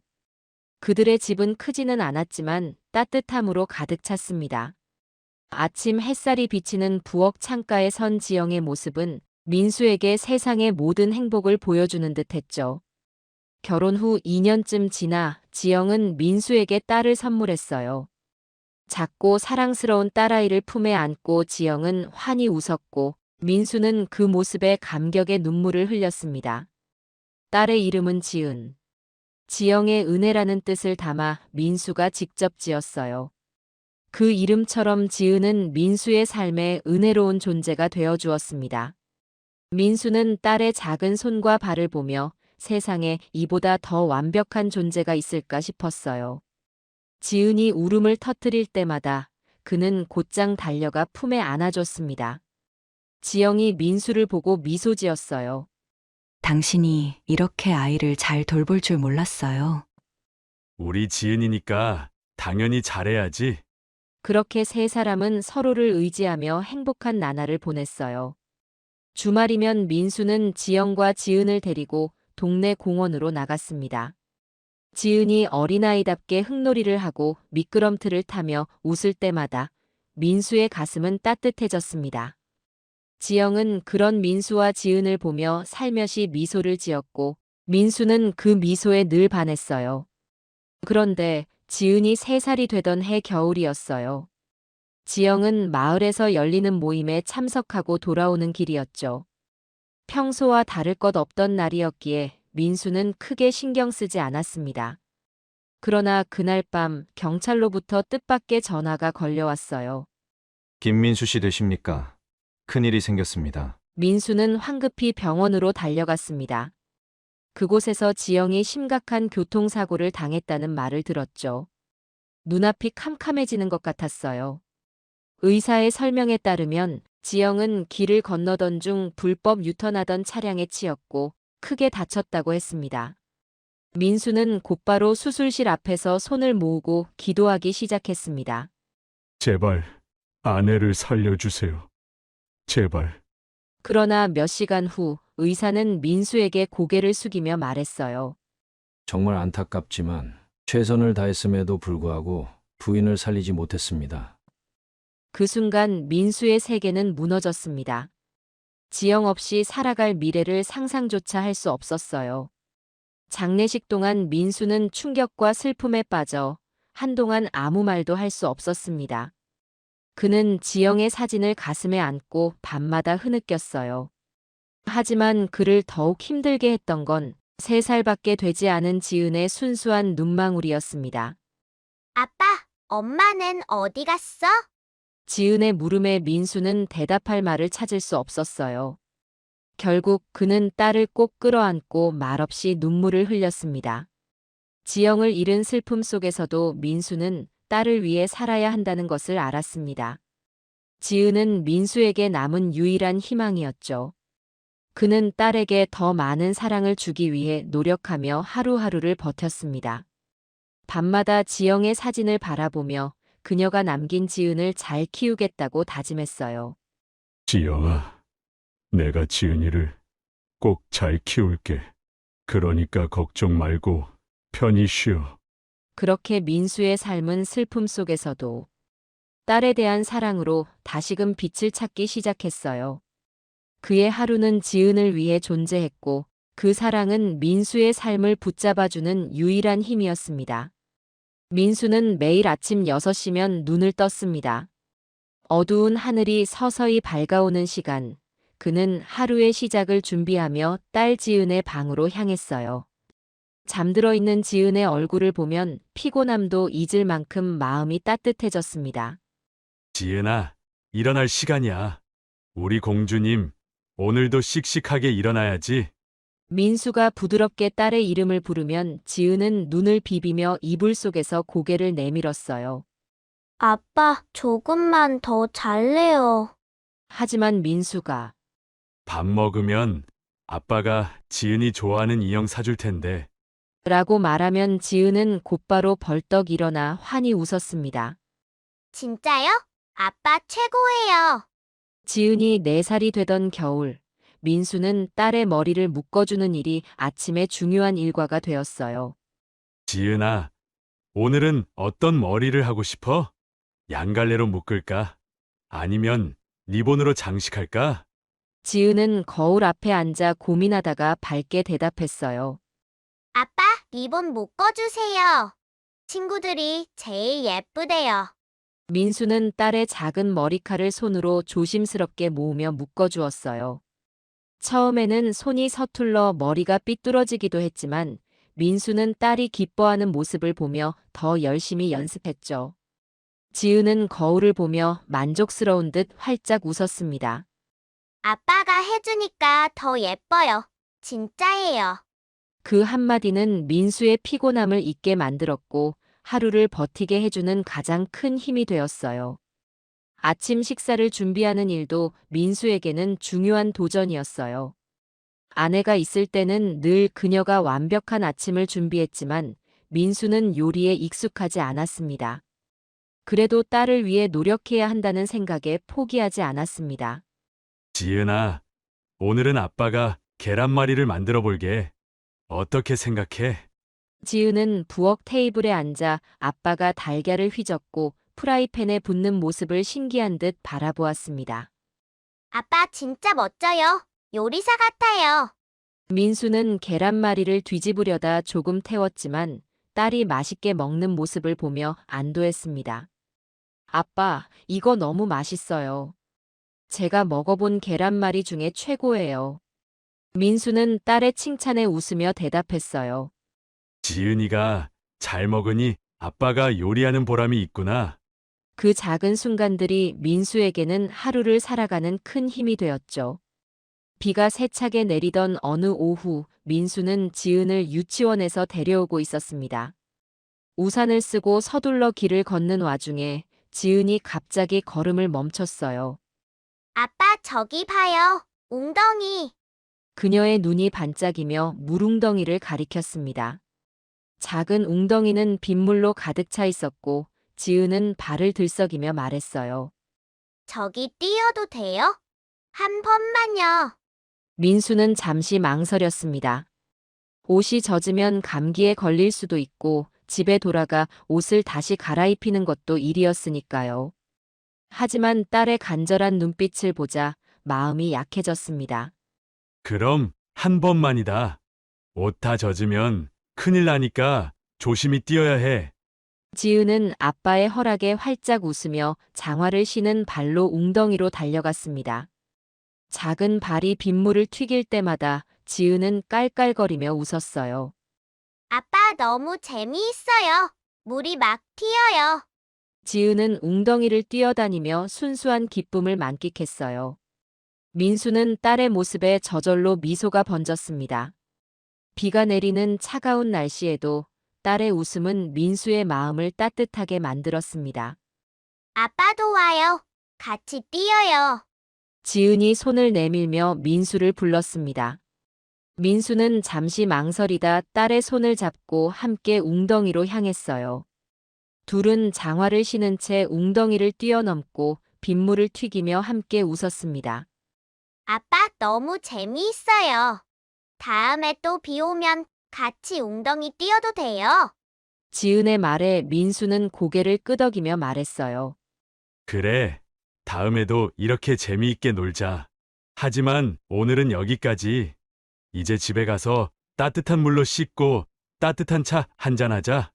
지은은 아빠의 손을 잡고 활짝 웃으며 고개를 끄덕였어요. 네, 아빠. 저 아빠랑 웅덩이 뛰어서 진짜 행복했어요. 그날 비 오는 날에 작은 웅덩이 놀이는 민수와 지은에게 소중한 추억으로 남았습니다. 민수는 딸의 웃음 속에서, 지은은 아빠와 함께한 특별한 순간 속에서 따뜻함을 느꼈습니다. 주말 오후 민수는 집안일을 마치고 거실 소파에 앉아 한숨을 돌리고 있었습니다. 그런데 얼마 지나지 않아 지은이 방에서 쪼르르 달려나와 민수의 무릎 위에 올라탔어요. 아빠, 오늘은 동화책 읽어주세요. 지은의 요청에 민수는 빙그레 웃으며 그녀를 품에 안았습니다. 좋아. 우리 지은이가 어떤 이야기를 듣고 싶은지 한번 골라볼까? 민수는 서랍을 열어 딸이 좋아하는 동화책들을 꺼내 보여줬습니다. 지은은 진지한 표정으로 책을 살펴보더니 자신의 가장 좋아하는 책을 손가락으로 가리켰어요. 이거요. 공주님이 나오는 이야기요. 민수는 딸을 무릎 위에 앉히고 책을 펼쳤습니다. 좋아. 공주님 이야기 시작한다. 우리 지은이는 귀를 쫑긋 세우고 들어야 해. 지은은 기대에 찬 얼굴로 고개를 끄덕였고 민수는 이야기를 읽어내려가기 시작했어요. 공주가 어려움에 처했을 때 지은은 손을 꼭 쥐며 어떻게 아빠, 공주님은 괜찮을까요? 라고 물었고 왕자가 용감하게 공주님을 구할 때는 환하게 웃으며 왕자가 정말 멋져요. 공주님이 좋아하겠어요. 라고 말했습니다. 민수는 딸의 반응에 미소를 지으며 이야기를 더 재미있게 읽으려 노력했어요. 시간이 흐를수록 지은은 아빠의 목소리에 이끌려 서서히 눈을 감았습니다. 공주님과 왕자가 행복하게 살았대. 민수가 마지막 구절을 읽으며 고개를 돌리자 지은은 어느새 잠이 들어 있었어요. 작은 손으로 민수의 옷자락을 꼭 쥔 채 깊이 잠든 딸의 얼굴은 평화로웠습니다. 민수는 책을 조용히 내려놓고 딸의 머리를 살며시 쓰다듬으며 속삭였어요. 우리 지은이는 아빠의 작은 공주님이야. 너가 있어서 아빠는 매일 행복하단다. 민수는 딸을 조심스레 들어올려 침대에 눕혔습니다. 이불을 덮어주고 그녀의 얼굴을 한참 동안 바라보았어요. 지은아, 너가 웃는 모습만 봐도 아빠는 정말로 세상을 다 가진 기분이야. 그 말은 잠든 딸에게 전하는 민수의 진심이었어요. 어느 날 밤, 민수는 갑작스럽게 지은이 열이 난다는 것을 알게 되었습니다. 잠들기 전까지도 평소처럼 밝게 웃으며 이야기하던 딸이 갑자기 힘없이 앓는 소리를 내며 잠에서 깼기 때문이었죠. 지은아, 어디가 아프니? 민수는 잠도 잊은 채 딸의 방으로 달려가 침대 옆에 앉았습니다. 이마에 손을 대자 딸의 체온이 비정상적으로 뜨겁게 느껴졌어요. 머리가 조금 아파요. 춥고 뜨거운 것 같아요. 지은의 힘없는 목소리는 민수의 가슴을 덜컥 내려앉게 했습니다. 괜찮아. 아빠가 곧 나아지게 해줄게. 조금만 참자. 민수는 곧바로 약상자로 달려가 해열제를 찾아 딸에게 먹였어요. 그는 약을 먹인 뒤 차가운 물에 수건을 적셔 딸의 이마에 올려놓았습니다. 이제 곧 괜찮아질 거야. 아빠가 옆에 있으니까 걱정하지 마. 하지만 지은의 상태는 쉽게 나아지지 않았습니다. 침대에 누운 딸은 추운 듯 몸을 웅크리며 힘없이 속삭였어요. 아빠, 너무 춥고 머리가 깨질 것 같아요. 민수는 딸이 떨지 않도록 이불을 여러 겹 덮어주면서도 열을 내려야 한다는 생각에 안절부절 못했습니다. 밤은 점점 깊어갔고 민수는 한순간도 딸의 곁을 떠날 수 없었습니다. 열이 조금이라도 올라갈까봐 그는 계속해서 물수건을 적셔 교체했어요. 딸의 상태를 확인하려 손을 잡았을 때 작은 손이 민수의 손을 꼭 쥐며 작은 목소리로 말했어요. 아빠, 고마워요. 아빠가 있어서 다행이에요. 그 말을 들은 민수는 울컥하는 마음을 억누르며 딸의 손을 꼭 잡아주었어요. 아빠가 곁에 있으니까 아무 걱정하지 마. 우리 지은이 금방 나을 거야. 민수는 침대 옆에서 밤새도록 지은의 상태를 지켜보며 잠을 이룰 수 없었습니다. 지은이 괴로워할 때마다 민수는 그녀를 부드럽게 쓰다듬으며 진정시켰어요. 조금만 더 버텨보자. 아빠가 여기 있잖아. 그의 속삭임은 딸을 달래는 동시에 스스로를 안심시키는 말이기도 했습니다. 새벽이 가까워질 무렵 민수는 지은의 이마를 다시 만져보았어요. 다행히 열이 조금씩 내려가는 것을 느낄 수 있었습니다. 그제야 민수는 긴장이 풀리며 안도의 한숨을 내쉬었어요. 우리 딸 조금씩 나아지고 있구나. 정말 잘 버텨줬어. 지은은 여전히 잠들지 못한 채 아빠를 올려다보며 작은 목소리로 말했어요. 아빠, 저 이제 괜찮아질 것 같아요. 아빠가 있어서 그런가 봐요. 민수는 딸의 말에 미소를 지으며 그녀의 머리를 쓰다듬었습니다. 아빠도 지은이가 잘 버텨줘서 너무 고마워. 이제 조금만 더 자자. 아빠가 계속 지켜보고 있을게. 그날 아침, 지은은 밝은 얼굴로 침대에서 일어났습니다. 아빠, 저 다 나았어요. 그녀의 환한 미소를 본 민수는 자신도 모르게 눈시울이 붉어졌어요. 우리 지은이가 다시 웃으니까 아빠는 세상을 다 가진 기분이다. 지은은 아빠의 품에 안기며 말했어요. 아빠가 저를 돌봐줘서 그래요. 아빠, 정말 고마워요. 그날 밤 민수는 딸을 지키기 위해 모든 것을 쏟아부었지만 그 모든 것이 딸의 한마디로 충분히 보상받는 것 같았습니다. 지은의 웃음과 건강한 모습은 민수에게 더할 나위 없는 기쁨이었고 그는 딸과의 시간이 얼마나 소중한지 다시 한번 느낄 수 있었어요. 지은이 5살 생일을 맞던 날, 민수는 특별한 선물을 준비하기로 했습니다. 케이크를 직접 만들어 보기로 한 것이었죠.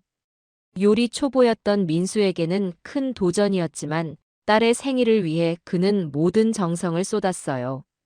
민수는 주방에서 레시피를 펼쳐놓고 서툰 손으로 반죽을 시작했어요. 케이크 틀이 제대로 채워지지 않아 모양이 삐뚤어지고 크림을 바를 때는 여기저기 엉망이 되었어요. 하지만 그는 포기하지 않고 케이크 위에 지은이 좋아하는 딸기와 작은 초를 꽂으며 완성했습니다. 지은아, 아빠가 너만을 위해 특별히 만든 거야. 조금 못생겼어도 맛은 최고일 거다. 지은은 케이크를 보고 환하게 웃으며 아빠에게 달려왔어요. 아빠가 만든 거니까 너무 맛있을 거예요. 지은이 한 조각을 맛보며 눈을 반짝이며 말했습니다. 진짜 맛있어요, 아빠. 세상에서 제일 멋진 생일 케이크예요. 그날의 케이크는 민수와 지은에게 잊지 못할 추억으로 남았어요. 지은이 8살이 되어 학교에 들어가면서 민수의 하루는 훨씬 더 분주해졌어요. 아침마다 지은의 책가방을 점검하고 숙제를 확인하며 딸이 학교 생활에 잘 적응하도록 돕는 것이 민수의 일상이 되었어요. 지은아, 오늘 준비물은 다 챙겼니? 선생님께 혼나면 안 되니까 한 번 더 확인해 보자. 민수는 가방을 열어 하나하나 꼼꼼히 살펴봤어요. 지은은 그런 아빠를 보며 활짝 웃으며 말했어요. 아빠, 저도 이제 다 컸어요. 혼자서도 잘할 수 있다니까요. 하지만 민수는 딸이 학교에서 불편함을 겪지 않게 하기 위해 늘 정성을 다했어요. 우리 지은이가 잘한다는 건 아빠도 알지. 그래도 아빠가 확인하면 더 안심되잖아. 이렇게 매일 아침 지은을 학교에 보내는 일부터 저녁에는 숙제를 확인하고 칭찬해주는 것까지 민수는 딸을 위해 모든 것을 최선을 다해 챙겼습니다. 하지만 아내 없이 홀로 아이를 키우는 민수에게는 이 모든 것이 쉽지 않은 도전이었습니다.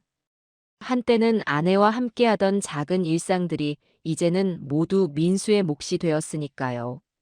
그는 지은을 위해서라면 아무리 힘든 일도 감당할 수 있다는 마음으로 하루하루를 보냈어요.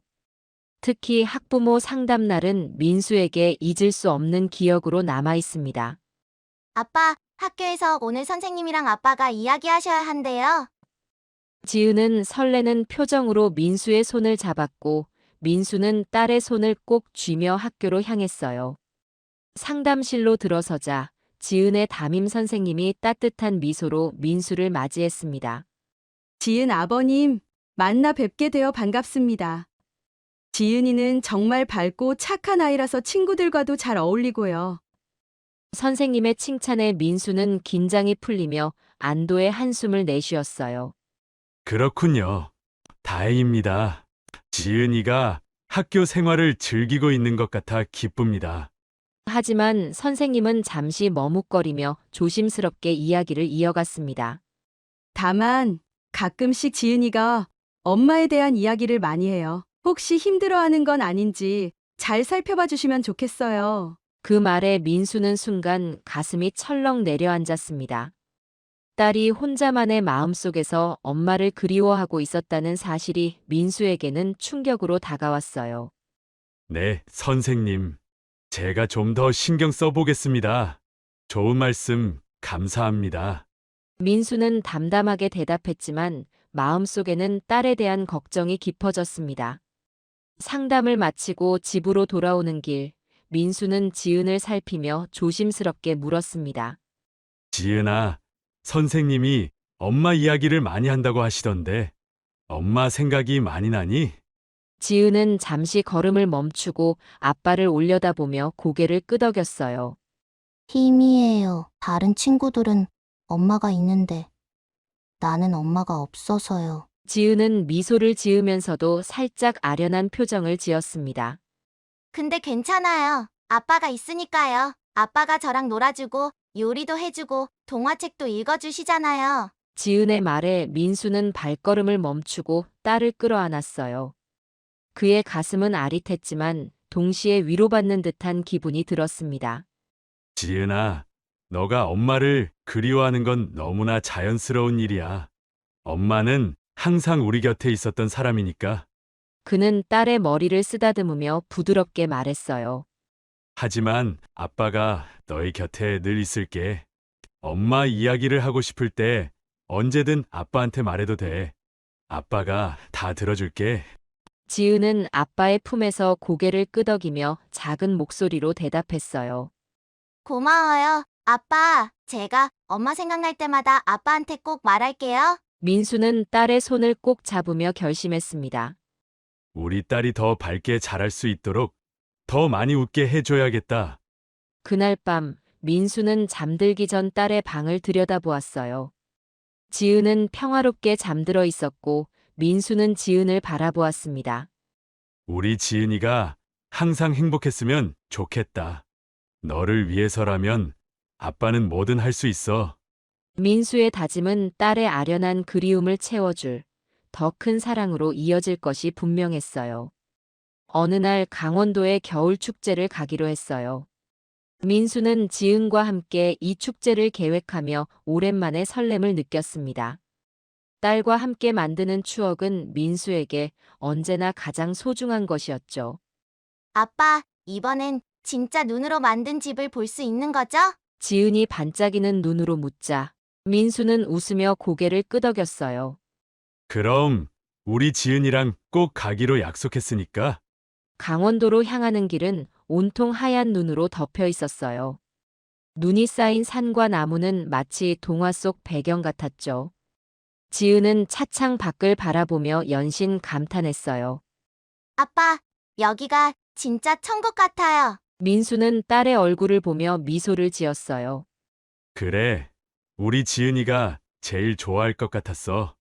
그날은 민수에게도 지은에게도 특별한 날이 될 거라는 기대감이 가득했어요. 축제장은 생각보다도 더 화려하고 북적였어요. 눈으로 만든 거대한 성, 얼음으로 조각된 동물들, 그리고 온 가족이 함께 즐길 수 있는 놀이기구까지 지은은 마치 다른 세상에 온 것처럼 들떠 있었어요. 아빠, 저거 봐요. 진짜 눈사람이 움직이는 것 같아요. 민수는 딸의 손을 꼭 잡으며 즐거운 시간을 보냈습니다. 지은은 얼음 미끄럼틀 위에서 깔깔거리며 웃었고 민수는 그런 딸을 보며 자신도 모르게 따라 웃었어요. 어느덧 점심시간이 되자 두 사람은 축제장 안에 마련된 포장마차에서 따뜻한 어묵과 떡볶이를 먹었습니다. 아빠, 이 국물이 너무 맛있어요. 지은이 뜨거운 어묵 국물을 호호 불어가며 먹는 모습에 민수는 흐뭇한 미소를 지었어요. 그는 딸과 함께하는 이 순간이 더없이 소중하게 느껴졌습니다. 그날의 즐거움이 평생 지속되기를 간절히 바랐죠. 그러나 행복했던 그날의 오후, 모든 것이 순식간에 악몽으로 변했어요. 지은이 화장실에 가고 싶다고 했고, 민수는 화장실 근처의 작은 벤치에 딸을 앉혀놓고 말했어요. 지은아, 여기서 잠깐만 기다리고 있어. 아빠, 금방 갔다 올게. 지은은 아빠의 말을 들으며 고개를 끄덕였고, 민수는 서둘러 화장실로 향했어요. 몇 분도 채 되지 않아 민수는 다시 돌아왔습니다. 하지만 그 자리에는 지은의 모습이 보이지 않았어요. 지은아? 민수는 곧바로 딸의 이름을 부르며 주변을 둘러봤어요. 처음엔 혹시 근처에 있을 거라 생각했지만 아무리 둘러봐도 지은은 보이지 않았어요. 지은아, 장난치는 거야? 빨리 나와! 민수는 초조한 마음에 점점 더 큰 소리로 딸의 이름을 외쳤어요. 그러나 돌아오는 대답은 없었어요. 민수는 그 자리에서 벗어나 축제장의 구석구석을 뛰어다녔어요. 사람들에게 물어보며 딸의 행방을 찾기 시작했죠. 혹시 작은 아이 보셨나요? 파란 외투에 검은 모자를 쓰고 있었어요. 하지만 사람들은 고개를 저으며 딸의 존재를 기억하지 못했어요. 축제장의 중앙에는 분주히 오가는 사람들로 가득했어요. 그 소란스러움 속에서 민수는 자신의 목소리가 묻혀가는 것을 느꼈어요. 지은아, 제발 대답해줘. 그의 목소리는 갈수록 떨리고 커졌습니다. 딸을 찾겠다는 절박함이 그의 온몸을 휘감고 있었어요. 시간이 흐를수록 민수의 불안감은 점점 커졌습니다. 그는 경찰에 도움을 요청하며 눈물에 젖은 목소리로 말했어요. 제 딸이 사라졌어요. 파란 외투를 입은 8살 여자아이예요. 제발 좀 도와주세요. 경찰은 축제장 전체를 수색했지만 딸의 흔적은 어디에도 없었어요. 그날 밤 민수는 집으로 돌아가지 못하고 축제장 주변을 계속 헤맸습니다. 어디선가 딸이 아빠라고 부를 것만 같았죠. 하지만 돌아오는 것은 차가운 바람뿐이었습니다. 지은아, 도대체 어디 간 거야? 민수는 길가에 주저앉아 끝없는 자책과 슬픔 속에서 눈물을 쏟았습니다. 강원도의 겨울 축제장에서 딸을 잃었던 그날 이후 김민수의 삶은 완전히 변해버렸어요. 지은이 사라진 첫날부터 민수는 제정신이 아니었어요. 잠을 잘 수도 없었고 음식을 입에 넣는 것조차 힘들었죠. 그의 머릿속엔 온통 딸의 얼굴과 목소리뿐이었어요. 지은을 찾겠다는 그의 의지는 단단했어요. 축제장 주변은 물론 인근 마을과 도시까지 샅샅이 뒤졌습니다. 민수는 경찰과 함께 CCTV를 뒤졌고 마을 곳곳에 전단지를 붙이며 사람들에게 물었어요. 혹시 이 아이를 보셨나요? 파란 외투에 검은 모자를 쓴 8살 여자아이예요. 하지만 돌아오는 대답은 언제나 고개를 젓는 동작뿐이었어요. 민수는 방송국에도 도움을 요청했습니다. 실종 아동을 찾는 프로그램에 딸의 사연을 올렸고 텔레비전에 나와 직접 카메라를 향해 말했어요. 지은아, 아빠야. 너가 어디 있든지 꼭 찾을 거야. 제발 잘 지내고 있어야 해. 방송을 본 시청자 중 몇몇이 제보를 해줬지만 대부분은 헛된 희망으로 끝나버렸습니다. 매번 실망감을 마주할 때마다 민수는 더욱 지쳐갔어요. 그렇게 1년, 2년, 5년이 흘렀습니다. 처음에는 모든 것을 다 포기하고 딸을 찾는 일에만 매달렸지만 시간이 지나면서 점점 현실의 벽에 부딪히게 되었어요. 경찰 수사는 미궁에 빠졌고 새로운 단서는 더 이상 나타나지 않았습니다. 민수는 점점 더 깊은 절망 속으로 빠져들었어요. 어느 날 민수는 자신의 다이어리를 펼쳤습니다. 다이어리에는 지은을 찾기 위해 했던 노력들이 빼곡히 적혀 있었어요. 전단지를 붙였던 장소, 만났던 사람들, 경찰과의 대화 내용, 그리고 제보 전화들. 그는 자신이 딸을 찾기 위해 얼마나 많은 노력을 했는지 알 수 있었습니다. 하지만 동시에 그것이 얼마나 헛되었는지도 깨닫게 되었죠. 내가 아무리 노력해도 지은이를 찾을 수 없는 걸까? 그는 딸을 잃었다는 죄책감에 스스로를 책망하기 시작했어요. 내가 왜 그날 딸을 혼자 두었을까? 왜 조금만 더 조심하지 않았을까? 이러한 생각들이 그의 마음을 짓누르며 잠을 이룰 수 없게 했습니다. 밤이면 딸의 사진을 품에 안고 혼자 울었고 딸을 부르며 흐느꼈어요. 민수의 삶은 점점 더 고독해져 갔습니다. 딸을 찾겠다는 의지로 가까운 지인들과도 연락을 끊고 사람들을 멀리하기 시작했어요. 지은의 실종이 민수의 삶에 남긴 흔적은 너무도 깊어서 그를 온전히 다른 사람으로 만들어버렸습니다. 민수는 매년 겨울이 올 때마다 지은을 떠올렸습니다. 특히 강원도에서의 겨울 축제 소식을 들을 때면 그의 가슴은 더욱 아려왔어요. 그는 겨울이 올 때마다 딸과 함께했던 짧은 기억들을 떠올렸습니다. 지은이 웃으며 얼음 미끄럼틀을 타던 모습, 눈사람을 만들며 자랑하던 표정, 그리고 포장마차에서 어묵 국물을 맛있게 먹던 모습들. 그 모든 기억이 민수의 마음을 더욱 고통스럽게 했어요. 민수의 집 한편에는 지은의 물건들이 여전히 놓여 있었어요. 어린 시절의 사진, 지은이 쓰던 작은 가방, 그리고 그녀가 좋아했던 인형. 그 물건들은 먼지가 쌓여 있었지만 민수에게는 버릴 수 없는 소중한 것들이었습니다. 그는 가끔씩 그 물건들을 바라보며 딸과의 기억을 되새겼어요. 지은아, 넌 지금 어디서 뭘 하고 있니? 혹시 날 기억하고 있을까? 그가 유일하게 기대할 수 있었던 것은 희미한 희망이었어요. 언젠가는 지은이를 다시 만날 수 있을 거야. 그 희망만이 민수를 버티게 하는 힘이었습니다. 그러나 세월은 그 희망조차도 점점 희미하게 만들었어요. 그는 매일같이 스스로에게 물었습니다. 나는 과연 좋은 아버지였을까? 지은이는 나 용서할까? 그 질문들은 답을 알 수 없는 채로 민수의 머릿속을 떠나지 않았습니다. 그는 스스로를 용서하지 못했고 지은을 찾지 못했다는 사실에 대해 끊임없이 자책했어요.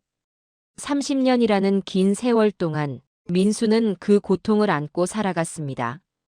그의 삶은 더 이상 빛나지 않았고 그는 지은의 기억 속에서만 살아가고 있었어요. 그는 딸과 함께했던 모든 순간들을 가슴속에 간직하며 언젠가 다시 딸을 만나게 될 날을 기다렸습니다. 그리고 그 기다림은 점점 지치고 희미해졌지만 여전히 그의 마음속 한구석에서 꺼지지 않는 불꽃처럼 남아 있었죠. 그렇게 민수의 인생에서 가장 고통스럽고 길었던 30년의 세월이 흘러가고 있었습니다. 30년이라는 긴 세월이 흘렀지만 민수의 마음속에는 여전히 그날의 기억이 생생하게 남아 있었어요. 지은을 잃어버린 강원도의 겨울 축제는 민수에게 가장 아픈 상처를 남긴 장소였습니다. 매년 겨울이 올 때마다 그는 그날의 기억과 씨름해야 했어요. 눈 덮인 풍경, 축제의 소란스러운 분위기, 그리고 딸의 웃음소리가 아직도 생생하게 귓가를 맴돌았습니다. 어느 날 민수는 강원도에서 다시 겨울 축제가 열린다는 소식을 들었습니다. 지역 방송에서 축제 홍보 영상을 보여주고 있었죠. 눈으로 만든 거대한 조각상과 얼음 미끄럼틀, 가족들이 함께 썰매를 타는 모습이 화면에 비쳤습니다. 민수는 그 장면을 바라보며 깊은 생각에 잠겼어요. 30년 전 지은과 함께했던 마지막 날이 떠올랐습니다. 그날도 이렇게 눈이 가득 내린 겨울이었고 사람들로 북적이는 축제장이었습니다. 민수는 TV 화면에서 시선을 떼지 못했습니다. 그곳에 가면 혹시 마음속에서 희미한 목소리가 속삭였어요. 지은을 다시 만날 수 있을지도 모른다는 기대는. 이미 오랫동안 포기했지만 그곳은 지은과의 마지막 기억이 남아있는 장소였습니다. 그는 잠시 망설였지만 이내 결심했어요. 한 번쯤 다시 가보는 것도 나쁘지 않겠지. 딸과의 추억을 떠올리는 것만으로도 충분할 거야. 민수는 준비를 마치고 강원도로 향했습니다. 오랜만에 다시 찾은 겨울 축제는 여전히 화려하고 활기찼습니다. 사람들의 웃음소리와 축제의 떠들썩한 분위기는 그날의 기억을 떠올리게 했습니다. 민수는 조용히 축제장을 둘러보며 발걸음을 옮겼습니다. 눈으로 만든 조각상들, 얼음 미끄럼틀, 그리고 포장마차의 따뜻한 음식 냄새. 모든 것이 그날과 똑같이 느껴졌어요. 시간이 이렇게 흘렀는데도 여긴 여전히 그대로구나. 민수는 중얼거리며 천천히 걸었습니다. 축제장을 거닐던 민수는 멀리서 음악 소리가 들려오는 것을 발견했습니다. 그는 무심코 발걸음을 멈추고 귀를 기울였어요. 음악은 맑고 따뜻했으며 어딘가 익숙한 감정을 불러일으켰습니다. 민수는 자신도 모르게 그 음악에 이끌려 소리가 나는 쪽으로 향했습니다. 눈으로 덮인 길을 따라 걷다 보니 작은 야외 무대가 보였습니다. 무대 위에는 한 여성이 서서 노래를 부르려 하고 있었습니다. 그녀의 모습은 조명이 비추는 가운데 선명하게 드러났습니다. 민수는 멈춰 섰습니다. 그녀의 목소리는 너무나도 익숙했고 그 순간 그의 가슴은 요동치기 시작했어요. 이 목소리는 설마... 그는 자신의 귀를 의심하며 무대를 바라봤습니다. 여자의 얼굴은 또렷이 보이지 않았지만 그녀의 목소리는 민수의 아내 목소리와 똑같았습니다. 민수는 무대를 향해 천천히 다가갔습니다. 그의 눈에는 이미 눈물이 고이기 시작했어요. 무대 가까이 다다랐을 때 그는 노래를 부르려는 여자의 얼굴을 제대로 볼 수 있었습니다. 그 순간 민수는 다리에 힘이 풀려 그 자리에 주저앉고 말았습니다. 지은이 맞지? 지은아, 내 방은 고요하니 멈춰진 시간 속에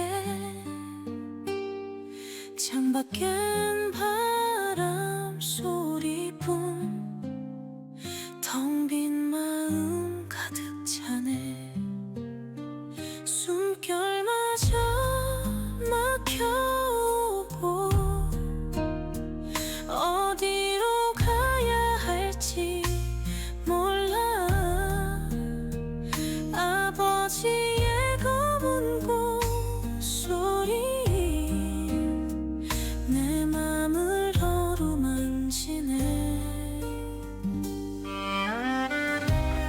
지은아, 살아있었구나. 지은아, 어디에 있었던 거니? 왜 이제 나타난 거야?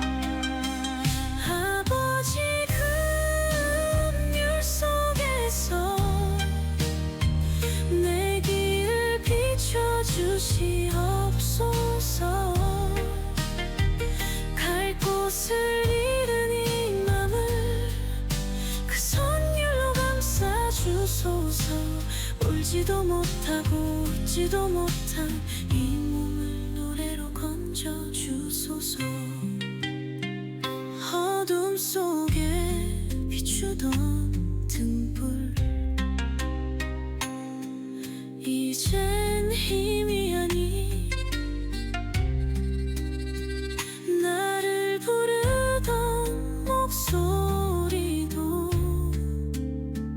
허공에 메아리 되어 흩어지네 멀어지네 아버지의 줄 위에서 가라카나 울려 퍼지면 내 맘은 다시 숨을 쉬네 노래를 부르던 지은은 갑작스러운 민수의 행동에 눈길을 돌렸습니다. 그녀의 시선이 민수와 마주치는 순간 지은의 얼굴이 굳어졌습니다. 그리고 그녀의 눈에도 눈물이 맺히기 시작했어요. 노래는 계속되었지만 두 사람의 시선은 서로에게 고정되어 있었습니다. 민수는 자신의 딸이 눈앞에 있다는 사실을 믿을 수 없었습니다. 지은 역시 자신을 바라보는 남자가 어린 시절 잃어버렸던 아버지라는 것을 직감했습니다. 노래가 끝나고 지은은 마이크를 내려놓고 무대에서 내려왔습니다. 그녀는 천천히 민수에게 다가갔어요. 아빠. 민수는 아무 말도 하지 못하고 그저 딸을 바라보며 눈물을 흘렸습니다. 지은은 민수 앞에 서서 그의 얼굴을 바라보았어요. 그리고 지은과 민수는 서로를 끌어안고 한참 동안 말없이 울었어요. 오랜 세월 동안 쌓인 그리움과 슬픔 때문에요. 민수는 딸의 온기를 느끼며 꿈인지 현실인지 믿을 수 없었어요. 정말 너가 맞니? 정말 지은이니? 그는 딸의 얼굴을 두 손으로 감싸며 떨리는 목소리로 물었습니다. 지은은 눈물 속에서도 웃으며 고개를 끄덕였어요. 아빠, 나예요. 지은이에요. 그 순간 민수는 30년의 세월이 모두 허물어지는 듯한 감정을 느꼈습니다. 딸을 품에 안은 그의 눈에서는 눈물이 멈추지 않았고 그는 떨리는 손으로 지은의 손을 꼭 잡았습니다. 그 작은 손은 민수가 기억하던 8살 때의 손이 아니었지만 그 온기는 여전히 따뜻했어요. 이렇게 다시 만날 줄은 내가 얼마나 널 기다렸는지 몰라. 민수의 목소리는 떨렸지만 그 안에 담긴 진심은 누구보다 깊었어요. 지은 역시 감정이 북받쳐 아무 말도 하지 못한 채 아버지를 끌어안았습니다. 30년이라는 세월 동안 아버지에 대한 그리움은 지은에게도 큰 상처로 남아 있었어요. 아버지와의 재회는 그녀에게 있어 가장 간절히 바랐던 순간이었죠. 아빠, 나도 아빠가 너무 보고 싶었어요. 지은의 목소리는 떨렸지만 그 안에는 사랑과 그리움이 가득했어요. 주변 사람들은 그들을 조용히 지켜보며 감동적인 순간에 함께했어요. 누군가는 눈물을 훔쳤고 누군가는 그들에게 따뜻한 박수를 보냈습니다. 하지만 민수와 지은은 아무것도 보이지 않았습니다. 그들은 서로만을 바라보며 그동안의 세월을 메우려는 듯 끊임없이 이야기를 나누었어요. 민수와 지은은 축제장 한쪽의 벤치에 앉아 조용히 대화를 시작했습니다. 민수는 딸을 똑바로 마주보고 싶어 얼굴을 가까이 하고 말했어요. 지은아, 그날 이후로 어떻게 된 거야? 왜 그때 너가 거기 없었니? 그의 목소리에는 걱정과 미안함, 그리고 그동안의 죄책감이 고스란히 담겨 있었습니다. 지은은 잠시 눈을 감았다가 고개를 들었어요. 아빠가 화장실에 간 사이 어떤 아저씨가 저를 데려갔어요. 처음엔 그냥 안내해주는 사람인 줄 알았는데 그게 아니었어요. 그녀의 목소리는 차분했지만 그 안에 담긴 아픔은 쉽게 느껴졌습니다. 그 사람은 저를 데리고 멀리 갔어요. 그리고 결국 제가 길을 잃게 됐어요. 그 후엔 보육원에 들어가게 됐어요. 민수는 딸의 이야기를 들으며 눈물을 참을 수 없었어요. 내가 그때 널 좀 더 잘 지켰어야 했는데 아빠가 너무 미안하다. 정말 미안해. 그의 목소리는 떨리고 있었고 손은 딸의 손을 더욱 꽉 쥐었어요. 지은은 그런 아버지를 보며 고개를 저었어요. 아빠 잘못 아니에요. 그때는 아빠도 몰랐잖아요. 그리고 저는 괜찮아요. 지금 이렇게 아빠를 만났으니까요.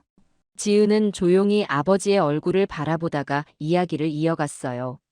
보육원에서 자랄 땐 솔직히 많이 힘들었어요.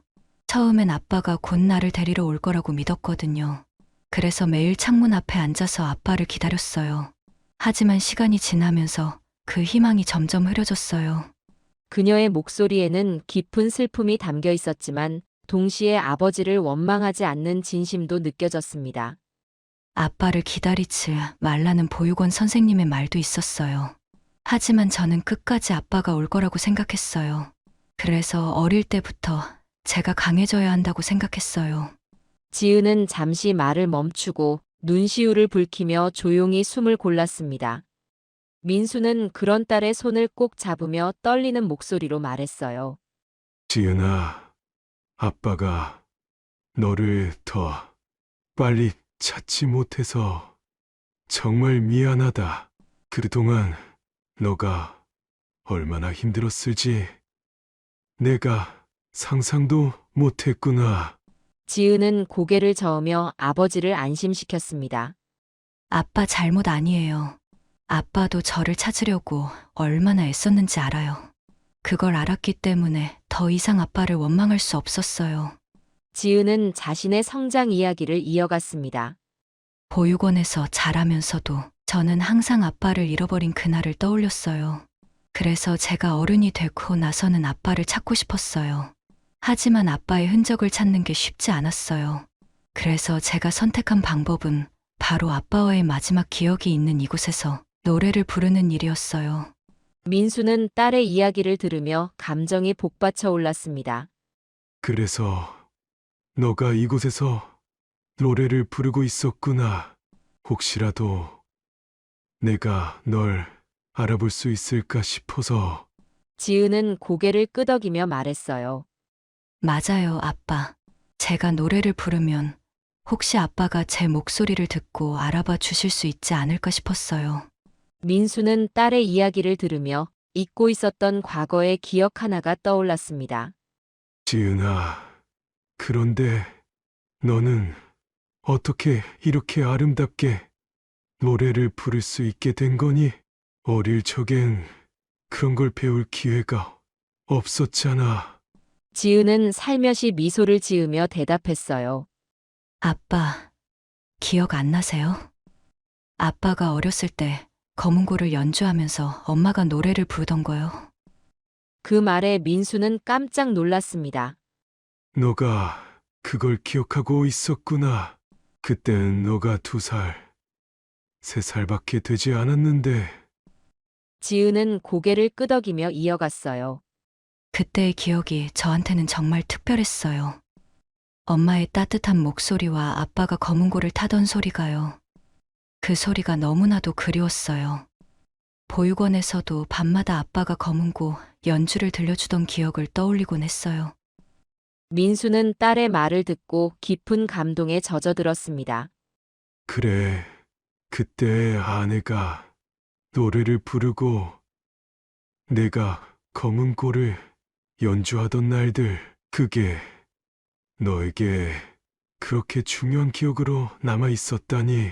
그 후로는 내가 검은고를 한 번도 치지 않았어.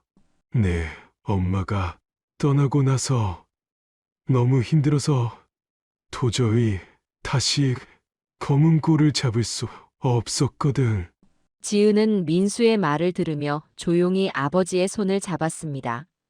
그런데 아빠가 그때 검은고를 연주했던 기억이 저한테는 큰 힘이 됐어요.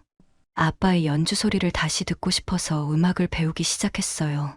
그리고 노래를 부르면서 제 마음을 위로했어요. 두 사람은 그동안 잃어버린 시간에 대해 이야기하며 서로의 상처를 조금씩 치유해 갔습니다. 민수는 딸이 보육원에서 얼마나 고된 시간을 보냈는지 알게 되었고, 지은은 아버지가 그녀를 찾기 위해 얼마나 애썼는지 이해하게 되었어요. 지은아, 내가 너 곁에 있었더라면 너가 그렇게 힘든 시간을 보내지 않았을 텐데. 민수는 딸의 손을 붙잡고 미안한 마음을 전했습니다. 그러나 지은은 고개를 저으며 말했어요. 아빠, 이제는 괜찮아요. 우리가 이렇게 다시 만났으니까요. 이제 남은 시간 동안 그동안 못했던 이야기를 다 하면 돼요. 민수는 딸의 긍정적인 태도에 큰 위로를 받았습니다. 그는 잃어버린 시간이 얼마나 아쉬운지 알면서도 지금 이 순간을 감사하며 받아들이기로 했어요. 그래, 이제는 우리가 서로를 놓치지 말자. 너가 아빠 곁에 있는 것만으로도 내겐 충분하니까. 지은은 그 말을 듣고 환히 웃으며 말했습니다. 아빠도 이제 검은고를 다시 연주해 보세요. 그 소리를 듣는다면 엄마도 좋아하실 거예요. 민수는 딸의 말을 들으며 고개를 끄덕였고 오랜 시간 동안 묵혀두었던 검은고를 다시 꺼내야겠다고 다짐했습니다. 그날 밤 민수와 지은은 강원도의 축제장에서 서로의 손을 꼭 잡고 걸었어요. 눈이 소복이 쌓인 축제장의 풍경은 두 사람의 이야기를 더욱 아름답게 만들어 주었어요. 민수는 딸의 목소리를 들으며 그리고 그녀의 손을 느끼며 오랜 세월의 아픔이 서서히 치유되는 것을 느꼈어요. 지은 역시 아버지의 따뜻한 손길 속에서 어린 시절에 행복했던 기억을 되찾을 수 있었습니다. 아빠, 이제 우리 새로운 추억을 많이 만들어가요. 지은의 말에 민수는 미소를 지으며 대답했어요. 그래, 앞으로의 시간은 우리가 함께 채워나가자. 그동안 못했던 것까지 다 하면서 말이야. 그날 밤 축제장에서 들려오는 노래소리와 두 사람의 웃음은 멀리까지 울려 퍼졌습니다. 민수와 지은에게 있어 그날은 새로운 삶의 시작을 알리는 특별한 날이었습니다.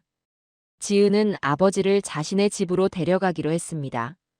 민수는 처음엔 딸의 집으로 가는 것이 조금 어색했지만 지은의 손을 잡고 나서는 마음이 편안해졌습니다. 아빠, 이제 저희 집에서 함께 지내요. 우리 가족이랑 같이요. 지은의 따뜻한 말에 민수는 묵묵히 고개를 끄덕였어요.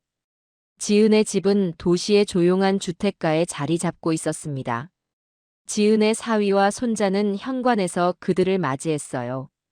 아버님, 안녕하세요. 저는 박서진입니다. 지은의 남편은 정중히 인사하며 민수를 반겼습니다. 손자 준이는 할아버지를 처음 본 것에 신기한 듯 민수의 옆으로 와서 조심스럽게 손을 내밀었어요. 할아버지 안녕하세요. 저는 준이에요. 민수는 작은 손을 잡으며 미소를 지었어요. 그래, 준이야. 만나서 반갑다. 민수는 지은의 가족과 함께 지내기 시작하며 새로운 환경에 적응해 갔습니다. 처음에는 어색한 점도 많았지만 준이와 서진의 따뜻한 환영에 점차 마음이 편안해졌습니다. 특히 준이는 민수에게 많은 기쁨을 가져다 주었어요. 할아버지, 이거 보세요. 제가 만든 그림이에요. 준이는 자신이 그린 그림을 자랑스럽게 보여주며 민수의 관심을 끌었습니다. 민수는 손자의 재능을 칭찬하며 말했어요. 우리 준이는 정말 잘 그리는구나. 나중에 훌륭한 화가가 되겠어. 준이와 함께 보내는 시간은 민수에게 새로운 활력이 되었습니다. 민수는 손자와 함께 공원에서 산책을 하고 보드게임을 하며 웃음소리를 되찾았어요. 그는 오랫동안 잊고 있던 가족의 따뜻함을 다시 느꼈습니다. 지은은 아버지를 위해 특별히 신경을 썼습니다. 매일 아침 따뜻한 차를 준비하며 민수와 함께 이야기를 나누었어요. 아빠, 요즘은 잘 지내세요? 불편한 건 없으세요? 민수는 고개를 저으며 딸의 배려에 감사해했어요. 지은아, 너가 이렇게 챙겨주니까 너무 고맙다. 내가 너희 집에 와서 정말 잘한 것 같구나. 민수는 지은과 함께 지내며 잃어버린 시간을 천천히 채워갔어요. 아버지와 딸로서 하지 못했던 많은 대화를 나누며 서로에 대해 알아갔어요. 지은은 보육원 시절의 일, 결혼 후의 삶, 그리고 준이를 키우며 느꼈던 행복과 어려움을 솔직히 털어놓았어요. 아빠, 준이를 처음 안았을 때 정말 기뻤어요. 작고 따뜻한 아이를 제 품에 안고 있는데 세상에 이런 감정이 있구나 싶더라고요. 그런데 동시에 너무 두렵기도 했어요. 내가 과연 좋은 엄마가 될 수 있을까? 내가 부족해서 준이가 상처받지 않을까? 그런 생각이 끊이질 않았어요. 준이가 태어나고 몇 달 동안은 정말 정신없이 바빴어요. 밤마다 울고 잘 먹지도 못하고 제가 뭘 어떻게 해야 할지 몰라서 많이 헤맸거든요. 그래도 준이가 처음 웃어준 날 그 모든 게 다 잊히더라고요. 작은 얼굴로 저를 바라보며 방긋 웃는데 그 순간만큼은 세상에 걱정이 하나도 없었어요. 그런데요, 아빠. 준이를 키우면서 가장 많이 느꼈던 건 제가 아빠를 정말 많이 닮았다는 거였어요. 준이를 돌보면서 제가 얼마나 아빠를 그리워했는지 또 아빠가 얼마나 보고 싶었는지 더 많이 느끼게 됐어요. 아빠가 준이처럼 어린 저를 어떻게 키우셨을까 생각하니까 존경스럽기도 하고 또 마음이 아프기도 했어요. 아빠가 혼자서 저를 키우느라 얼마나 힘드셨을까 싶더라고요. 저는 그래도 이 사람이랑 둘이서 함께 했는데도 힘들었거든요. 그런데 아빠는 혼자서 저를 위해 모든 걸 다 하셨잖아요. 그래서 더 많이 보고 싶었어요. 아빠가 준이를 보고 얼마나 기뻐하실까, 준이가 아빠를 만나면 얼마나 행복해할까, 그런 생각을 자주 했어요. 준이가 처음 말을 배우기 시작했을 때였어요. 엄마, 아빠라는 단어를 반복해서 연습하던 시기였죠. 그때 제가 준이에게 말했거든요. 준이야, 할아버지가 정말 멋지신 분이셔. 언젠가 너도 할아버지를 만날 수 있을 거야. 그 말을 할 때마다 마음이 울컥했어요. 아빠가 준이와 함께 있었다면 얼마나 좋았을까 싶어서요. 그래도 언젠가는 아빠를 만날 수 있을 거라는 희망을 갖고 힘든 일이 있어도 더 힘을 내며 살아왔어요. 민수는 딸의 이야기를 들으며 그녀가 얼마나 강인하고 자랑스러운 사람으로 성장했는지 알게 되었어요. 아빠, 제가 이렇게 살 수 있었던 건 다 아빠 덕분이에요. 지은은 아버지의 눈을 보며 진심을 담아 말했어요. 아빠가 저를 사랑했던 기억이 저를 지탱해줬어요. 그게 없었다면 저는 여기까지 오지 못했을 거예요. 민수는 딸의 말에 눈시울이 붉어졌습니다. 너가 이렇게 잘 자라줘서 정말 고맙다. 내가 자랑스러운 건 바로 너야, 지은아. 시간이 흘러 민수와 지은은 특별한 날마다 강원도의 겨울 축제장을 다시 찾았습니다. 그곳은 이제 두 사람에게 아픈 기억을 되새기는 장소가 아니라 새로운 추억을 만드는 장소가 되었어요. 지은은 그곳에서 여전히 노래를 부르며 사람들에게 감동을 전했어요. 민수는 그런 딸의 모습을 자랑스럽게 바라보며 그동안의 아픔이 치유되는 것을 느꼈습니다. 어느 날 지은은 아버지를 위해 특별히 검은고 연주를 준비했어요. 무대 위에서 그녀는 검은고를 타며 어머니가 불렀던 옛 노래를 불렀어요. 민수는 객석에서 그 소리를 들으며 눈물을 흘렸습니다. 그에게는 이 순간이 30년 전 아내와 함께했던 행복한 시간을 다시 떠올리게 했어요. 지은아, 이렇게 멋진 딸로 자라줘서 정말 고맙다. 지은은 무대가 끝난 뒤 아버지에게 와서 웃으며 말했어요. 아빠, 이 노래는 아빠가 그리워서 아빠가 저에게 주셨던 사랑을 기억하며 불렀어요. 앞으로도 아빠를 위해 많이 들려드릴게요. 민수는 딸의 손을 잡으며 조용히 고개를 끄덕였습니다. 그래, 너가 들려주는 이 소리가 나에게는 세상에서 제일 큰 위로야. 민수는 지은과 함께 살아가며 매일이 새로운 기쁨으로 가득 찼습니다. 특히 준이와 함께 보내는 나날은 그에게 특별한 의미를 주었어요. 준이는 학교에서 배운 것을 할아버지에게 자랑하며 함께 시간을 보내는 것을 즐겼습니다. 할아버지, 다음에는 우리 같이 연 날리러 가요. 준이의 말에 민수는 활짝 웃으며 대답했어요.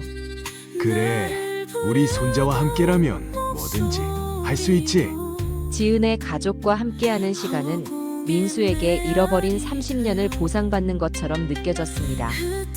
그는 더 이상 홀로 고통 속에 살아가는 사람이 아니었어요. 딸과 손자 그리고 지은의 남편이 만들어주는 따뜻한 가족의 품에서 민수는 마침내 오래된 상처를 치유받았습니다. 지은아, 너가 내 곁에 있어서 정말 행복하다. 우리 앞으로도 이렇게 함께 지내자. 민수의 말에 지은은 환하게 웃으며 대답했어요. 아빠, 저도요. 우리는 이제 더 이상 떨어지지 않을 거예요. 그날 밤 민수는 가족의 웃음소리가 가득한 집 안에서 따뜻한 차를 마시며 생각했어요. 이게 바로 내가 오랫동안 꿈꾸던 행복이구나.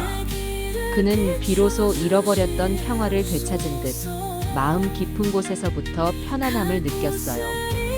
그들에게는 더 많은 시간이 남아 있었고 그 시간은 서로를 위해 존재할 것이 분명했습니다. 그들의 웃음소리는 영원히 사라지지 않을 따뜻한 멜로디로 가슴속에 깊이 새겨졌습니다.